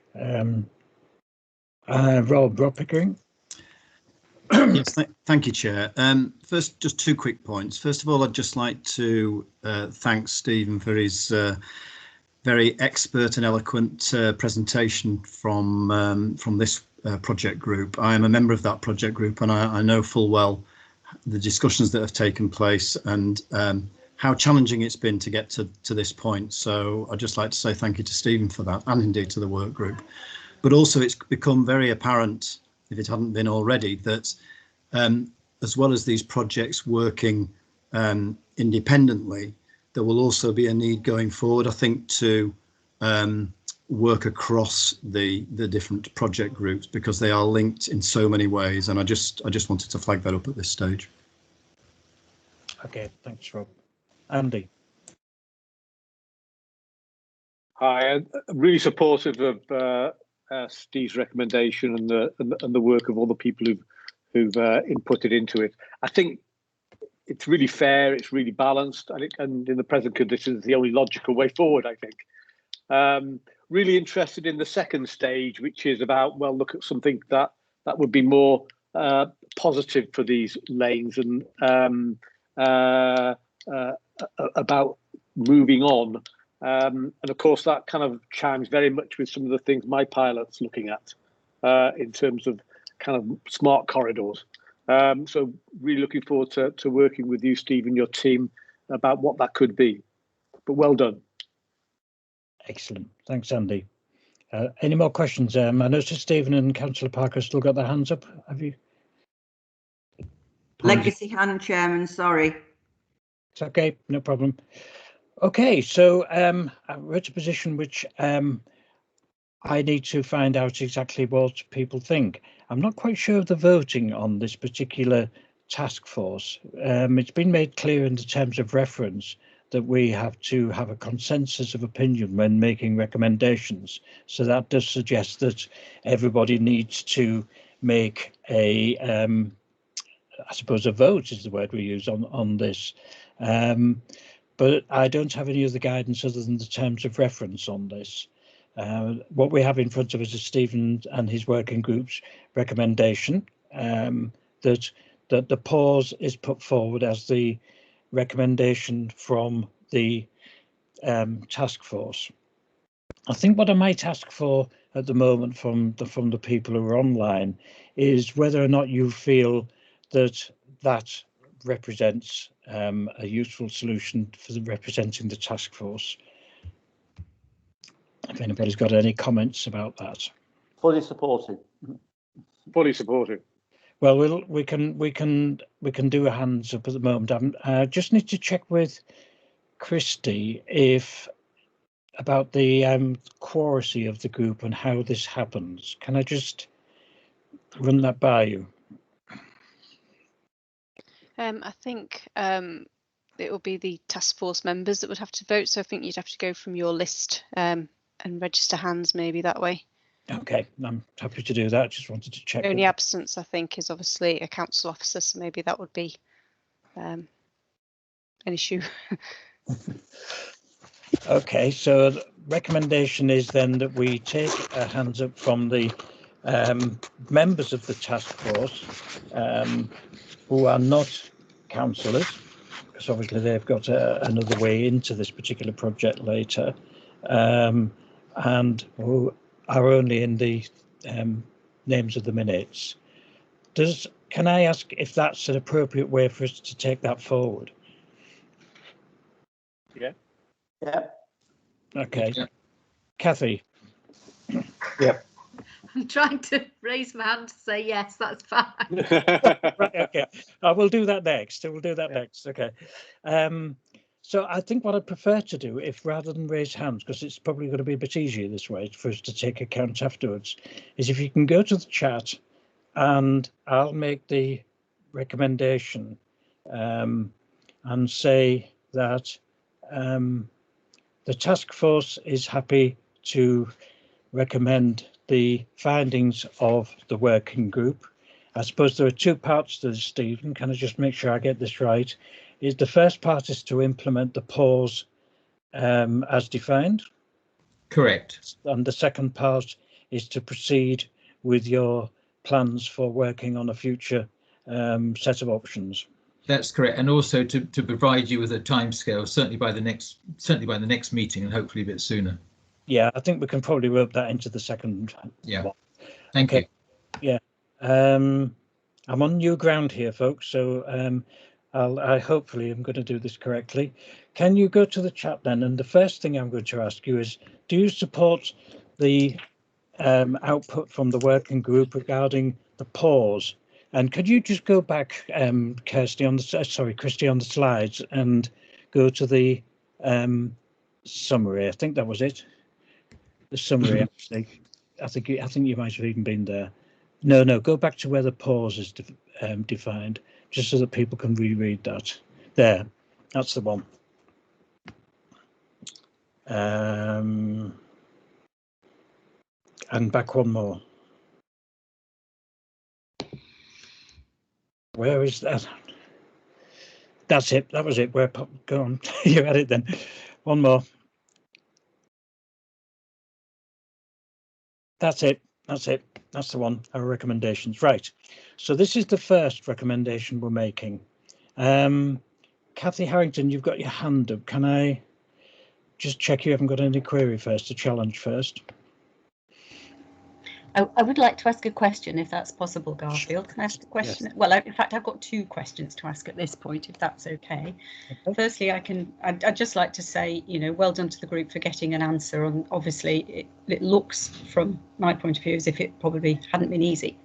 But my first question is, how balanced was the group in terms of, at the outset, in terms of people who were against the travel lanes to start with, and people who were pro the travel lanes to start with? I do think it's important that groups would be balanced, and so that perhaps a preconceived idea didn't sort of win out quite simply on the basis of people's thoughts that they brought to the process.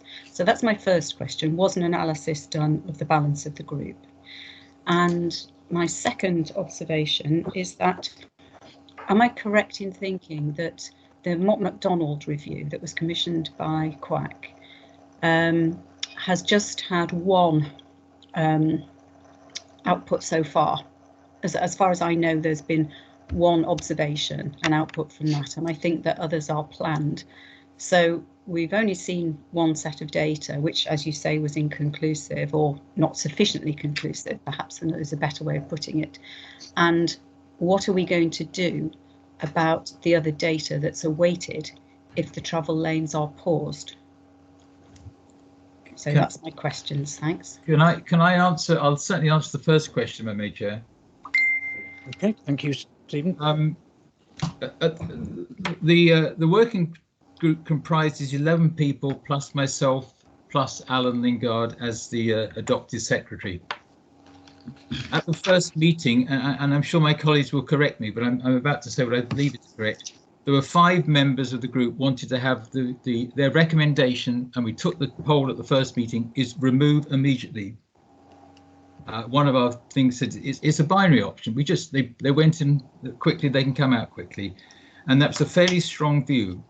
The other 6 members were less clear in their opinion. There was discussion about options, but I think they all saw an opportunity to do something better than we have at the moment. And again, when we use the better, it sounds very critical, but I just think we have a better opportunity to come up with a better solution. So that's the way I want to frame these words. So the other 6 had mixed views. I think across the 6 that had mixed views, they were talking from the perspective of representing their community and representing cyclists. So again, I don't want to be quoted on numbers, but I think probably half the people in the group are regular cyclists. And they were as vocal about the concerns, not necessarily for themselves, but the concerns that the travel lanes as installed did not meet the requirements to encourage people to get on the bikes and use them. I'm not sure that's a sufficient answer, Kathy, but I think in a sense what you've heard from what I've said is we managed as a group to move from just get them out, remove them, to let's consider an option where we can work forward together, and PAWS has provided that solution. On the second question about Mott MacDonald, clearly Sean has the ability to answer that. There were 2 reports that were looked at. One was a modelling report on the implementation to assess what would be the consequence of the implementation. The other was the review report factually measured with the counting and automatic number plate recognition. I think it's fair to say, and the comments I'm going to make are critical, but they're constructive. We felt that the modelling tool used was not really sufficient to bring up the information required. And that's why we're suggesting that the authority may want to try another modelling tool, or perhaps we can work together on modelling, because modelling can anticipate the consequences. The idea of having the further actually measured activities, which I think there are 3 more planned, I think we would recommend pausing those, because in the sense that we haven't got normality, but that decision is not ours, and maybe Sean can comment if he wishes to. I hope that's helpful. So Kathy, has that answered your question? Garfield, I can just comment there, just yeah, sure. on those final couple of bits. I think just in terms of reports, just for everyone's record purposes, there was a Mott MacDonald modelling report, which uses the model that we do have in place for Chester City, quite extensive, quite detailed transport model, relatively expensive transport model to develop and operate. So you'll not get much more without vast expense. And then I think the other reports that you've got, so that predicted what the impact of the travel lanes would be. You've then got a WSP report into the benefits of so that's the AMAT assessment of the active travel lanes. So that was produced, and then you had essentially 2 sort of live reports from Mott MacDonald. One was the traffic flow data, journey time data, cycling, walking data pre the implementation of the active travel lanes. Then you had a post scheme report, and we've just reconducted surveys during January as well, and the data has just been made available for that as well. So that's the entirety of the modelling data. Thank you, Sean. Can I just ask you, do you know whether this is typical of what's happening in other towns and cities who are also undertaking monitoring during COVID? I would imagine it's a fairly representative picture and quite a difficult thing to do under current circumstances. Yeah, I think you're right. It's sort of it's unusual circumstances, isn't it, Kathy? For we would ordinarily always look for neutral months when we're analysing schemes. There isn't a neutral month available to us, so so you've got to analyse what you've got currently.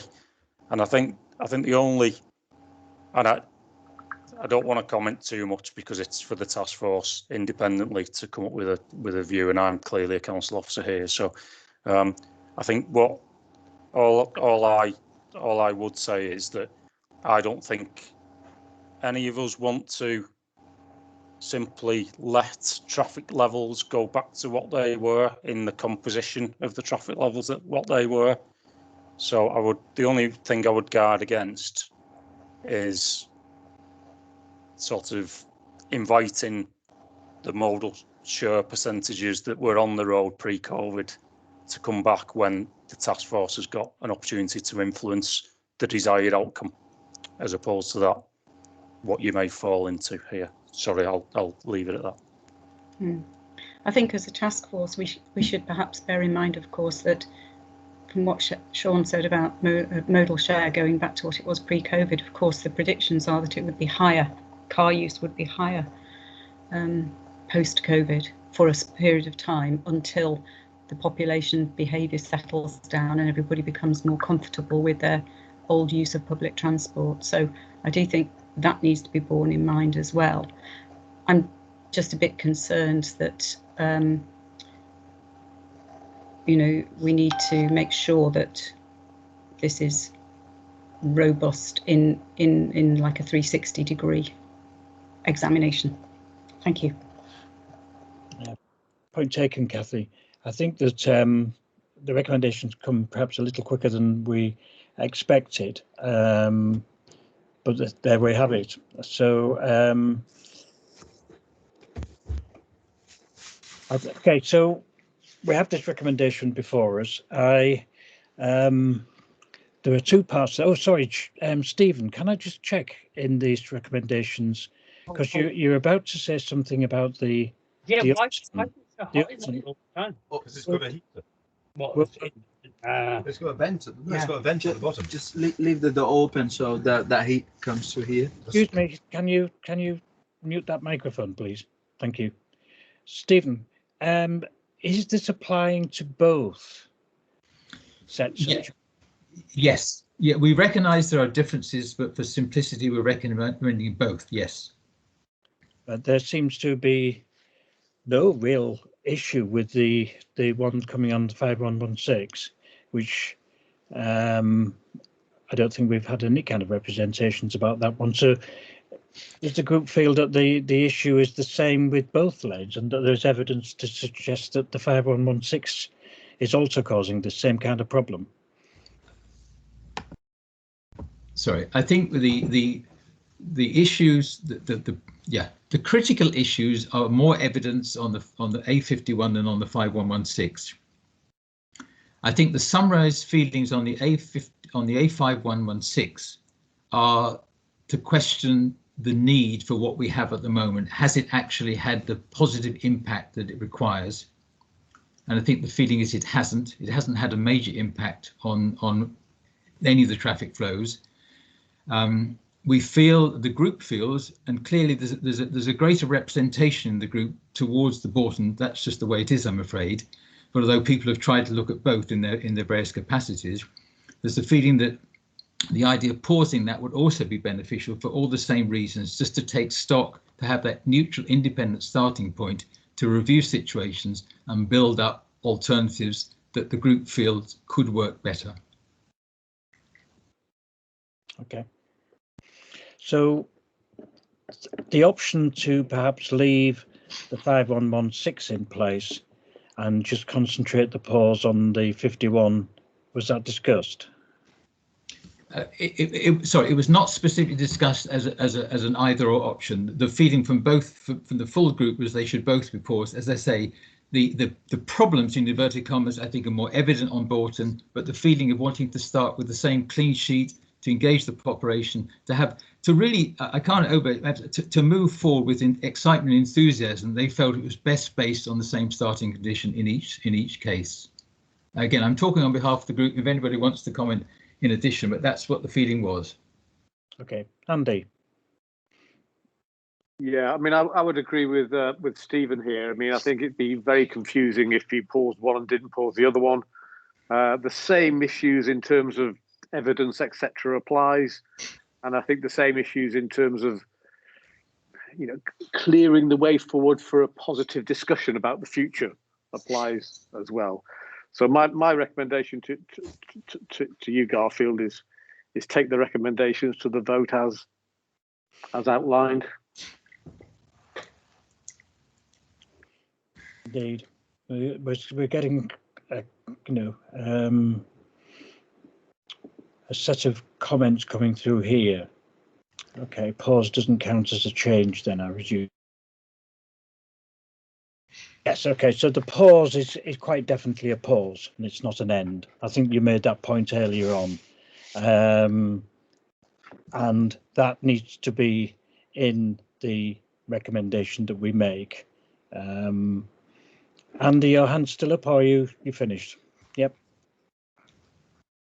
Okay, but so can I just make sure I've heard from absolutely everybody on this now who wants to make any kind of comment?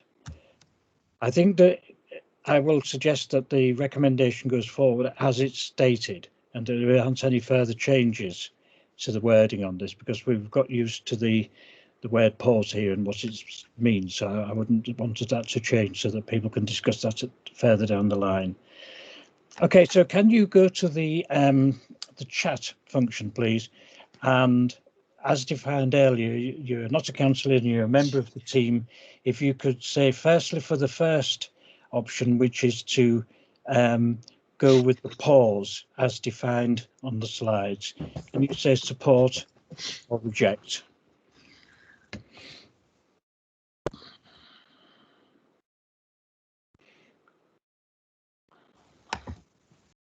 And of course, you can abstain.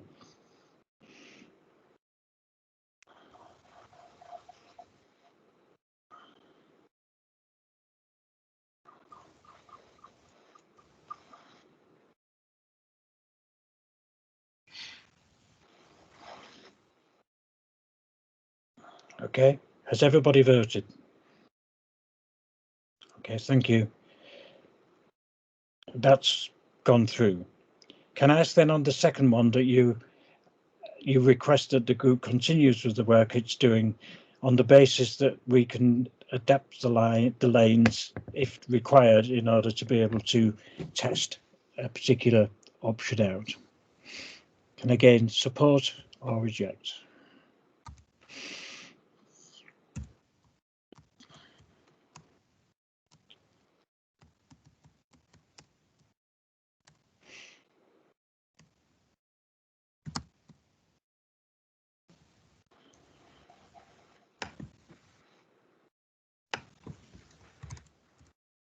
Okay.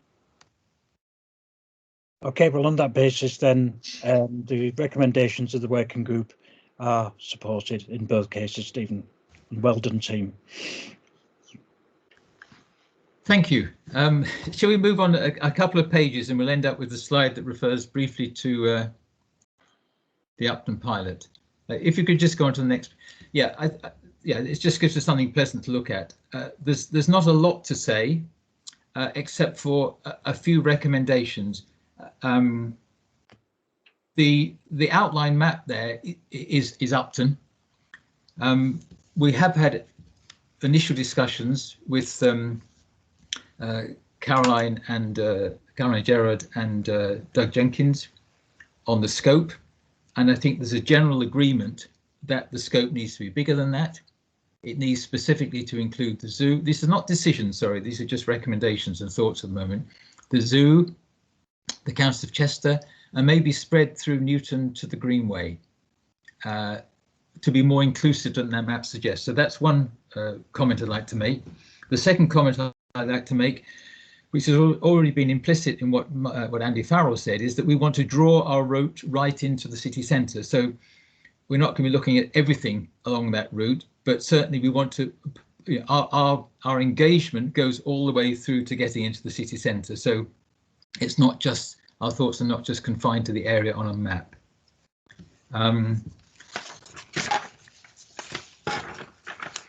The other thing that I think has come up, and again it's implicit, but I think it's worth making explicit, the involvement of the Greenway clearly is important, but also there's a lot of emphasis currently within discussion in Upton about the low transport neighbourhood concepts, which is, I think, is going to be a strong focus within the body of the community.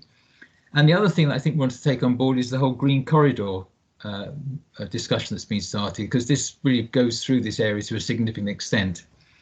So the suggestion also is that the further conversations on the active travel lanes are embraced in this group as well.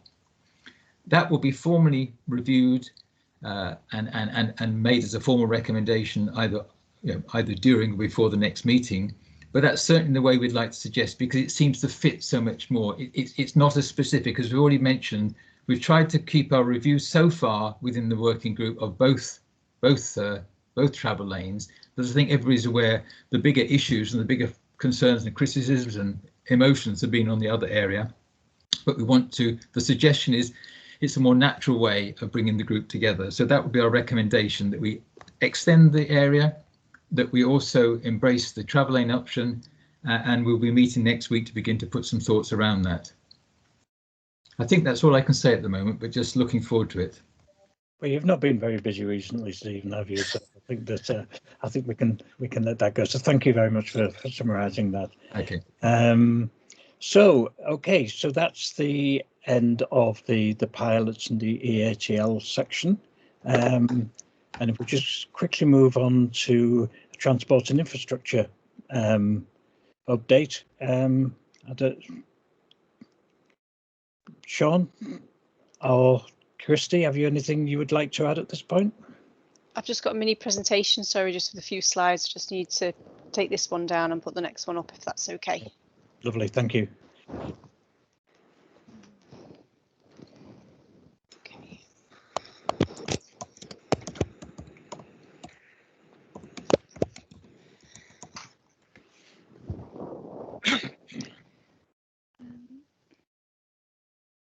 Is that sharing, sorry, or is that not? No.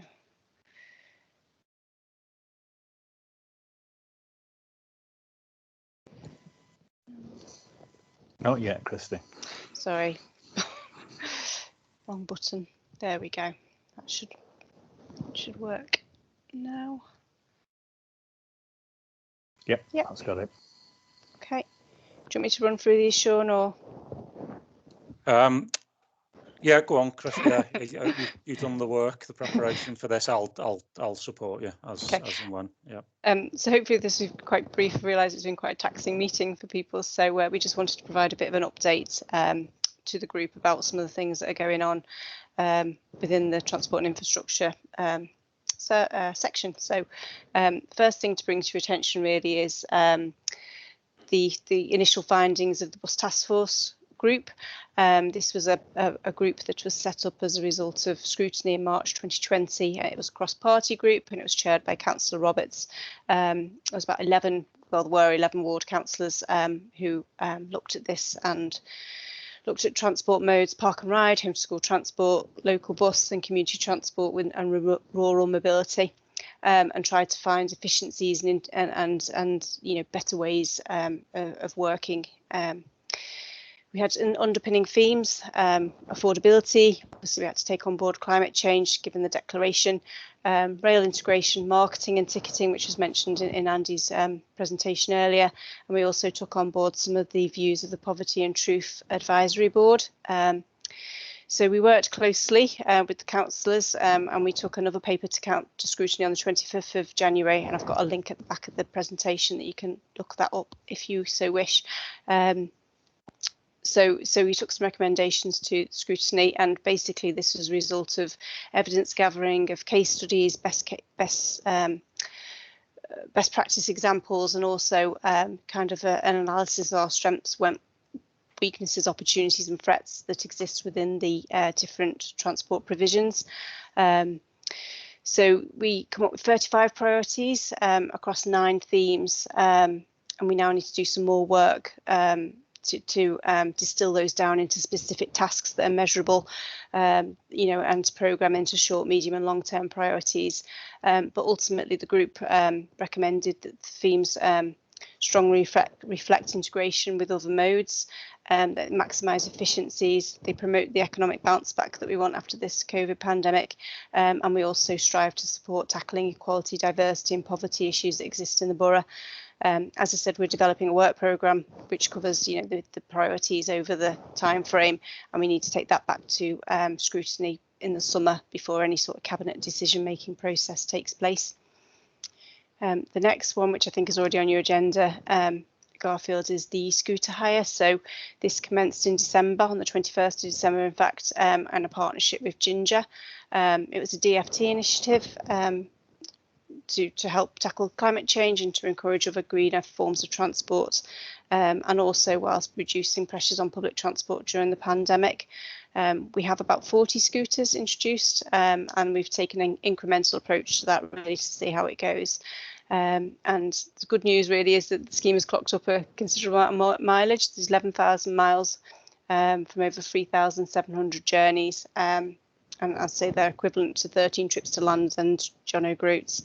Caveats are that you obviously have to be over 18 to hire the scooter and have a valid driving licence, whether that's a full or provisional or a motorcycle licence.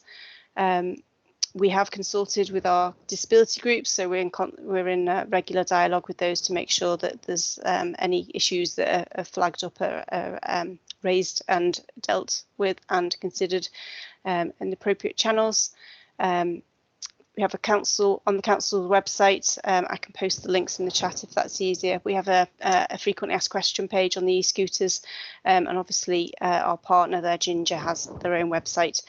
You access the scooters via an app, and the speed limit is reduced. I think it's 15 kilometres across the country, but ours are set to 12.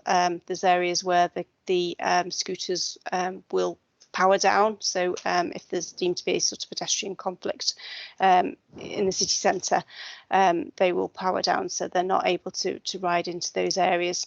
But there are some other good news stories. In fact, obviously Cheshire Constabulary are now able to use the e-scooters for some of their work as part of their Free Rides for Heroes scheme that Ginger are operating, and we've calculated that if some of the mileage that's undertaken on e-scooters were to be by car-borne transport or petrol diesel engines, we would have saved about 2.814 kilograms of carbon dioxide. So that's quite a good news story.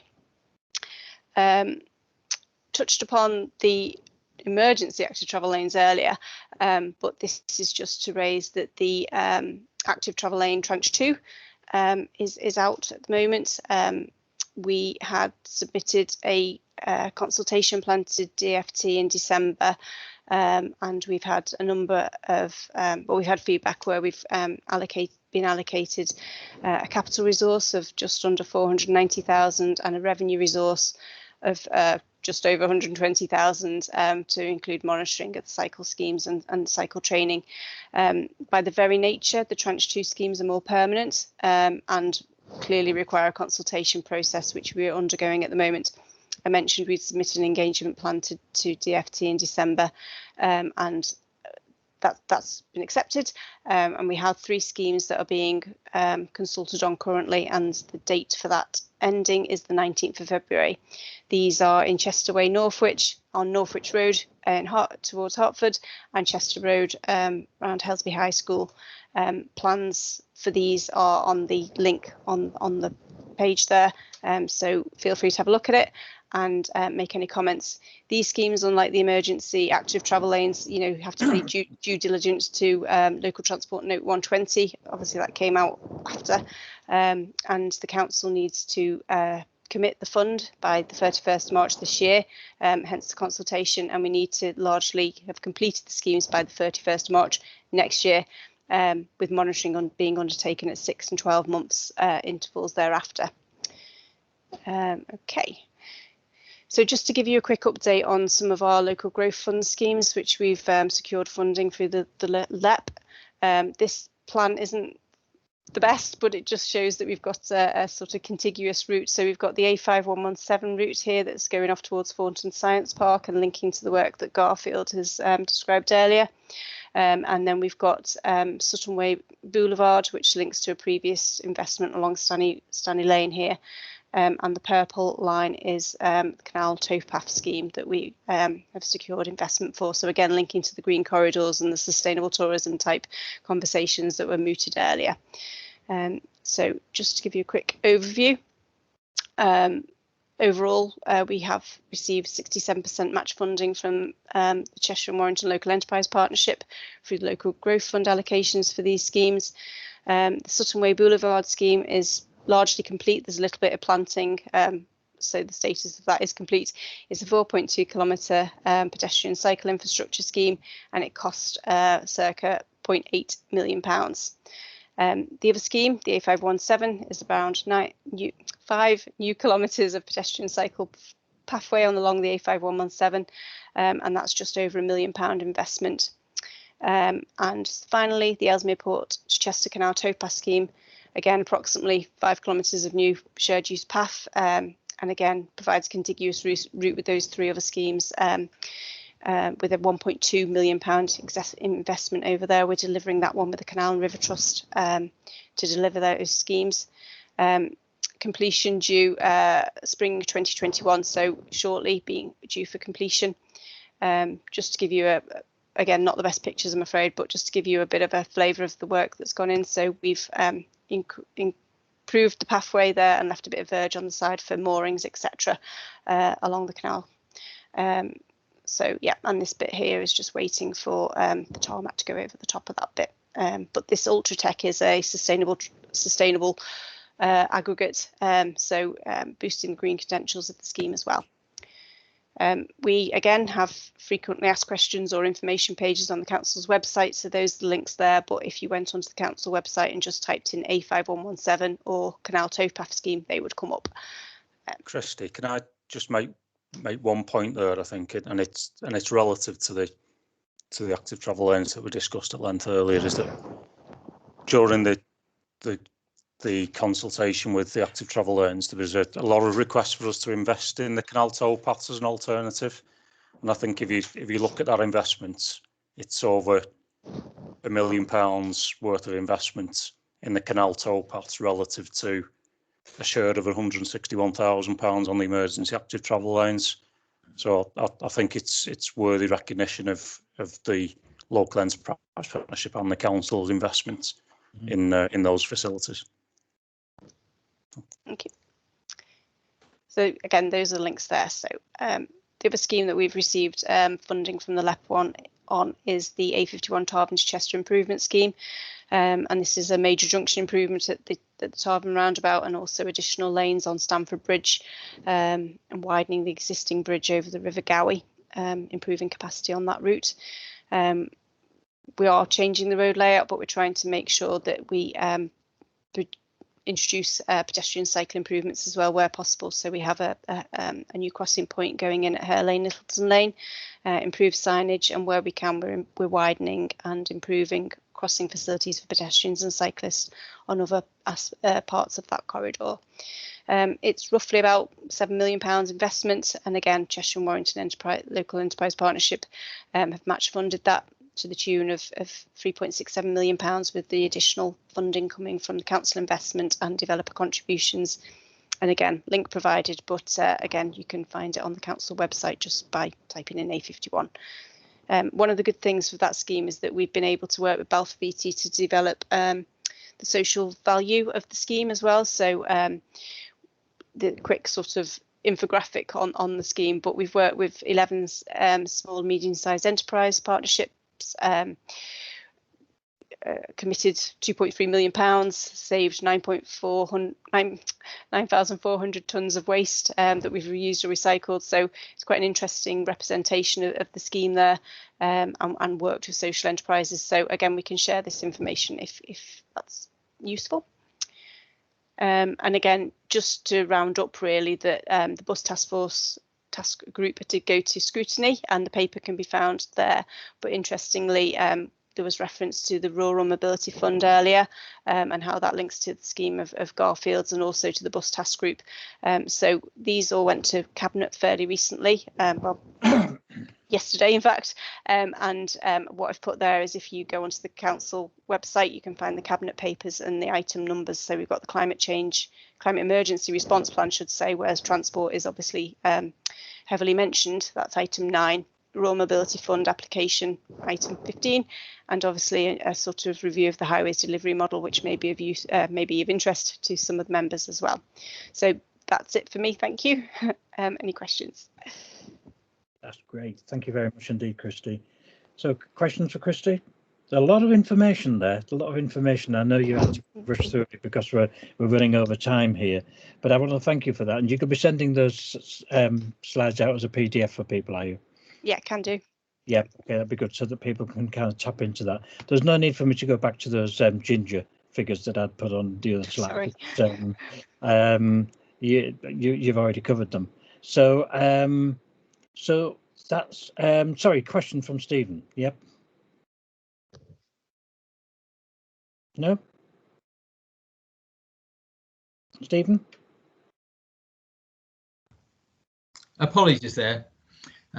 Learning problems. No, I was just going to say there's a lot of emotion to be spent on some of the other issues tonight, but I want to say that the extent to which the authority is trying to broaden what we're doing is admirable, and thanks. And I'm sorry you haven't had time to give it the time and attention it deserves, Christy. But Christy and Sean, thank you very much. It's appreciated. Thank you. I think the canal paths are two very welcome ones. It was getting very bumpy going out to Ellesmere Port on that canal, and I think, as somebody's pointed out, it was getting quite narrow as well. So if you can extend the canal tow path all the way out to the marina, that would be quite good, wouldn't it? But I'm sure it'll come in due course. So if we've no questions from anybody else, no other points popping into here, I just want to well, firstly, I want to thank Stephen for the work he and his team have done on that. I want to thank David and Andy for the work that they've done. As was mentioned earlier, these people have all got long, hard jobs, and to do this as well. And for the people in those particular working groups who are bringing together all these new initiatives that are going to help us push the work of our task force forward. I'd like to thank Christy, Lynn and Steph for looking after us, and for Sean. So thank you very much indeed for all your work and your contributions. See you next time. Cheers. Bye. Thank you. Bye. Thank you. Cheers, everyone. Thank you. Bye-bye. Good night. Good night. Good night. Good night. Relax. Bye now. Good night.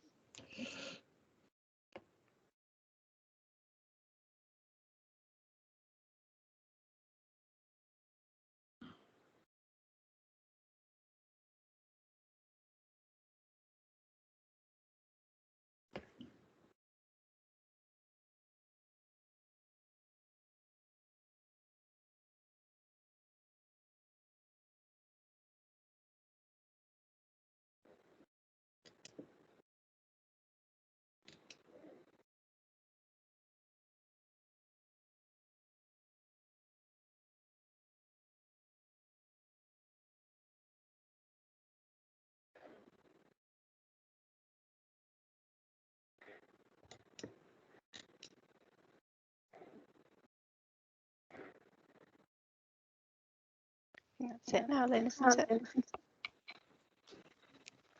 I think so. Thanks, Garfield. Thanks, everyone. Well,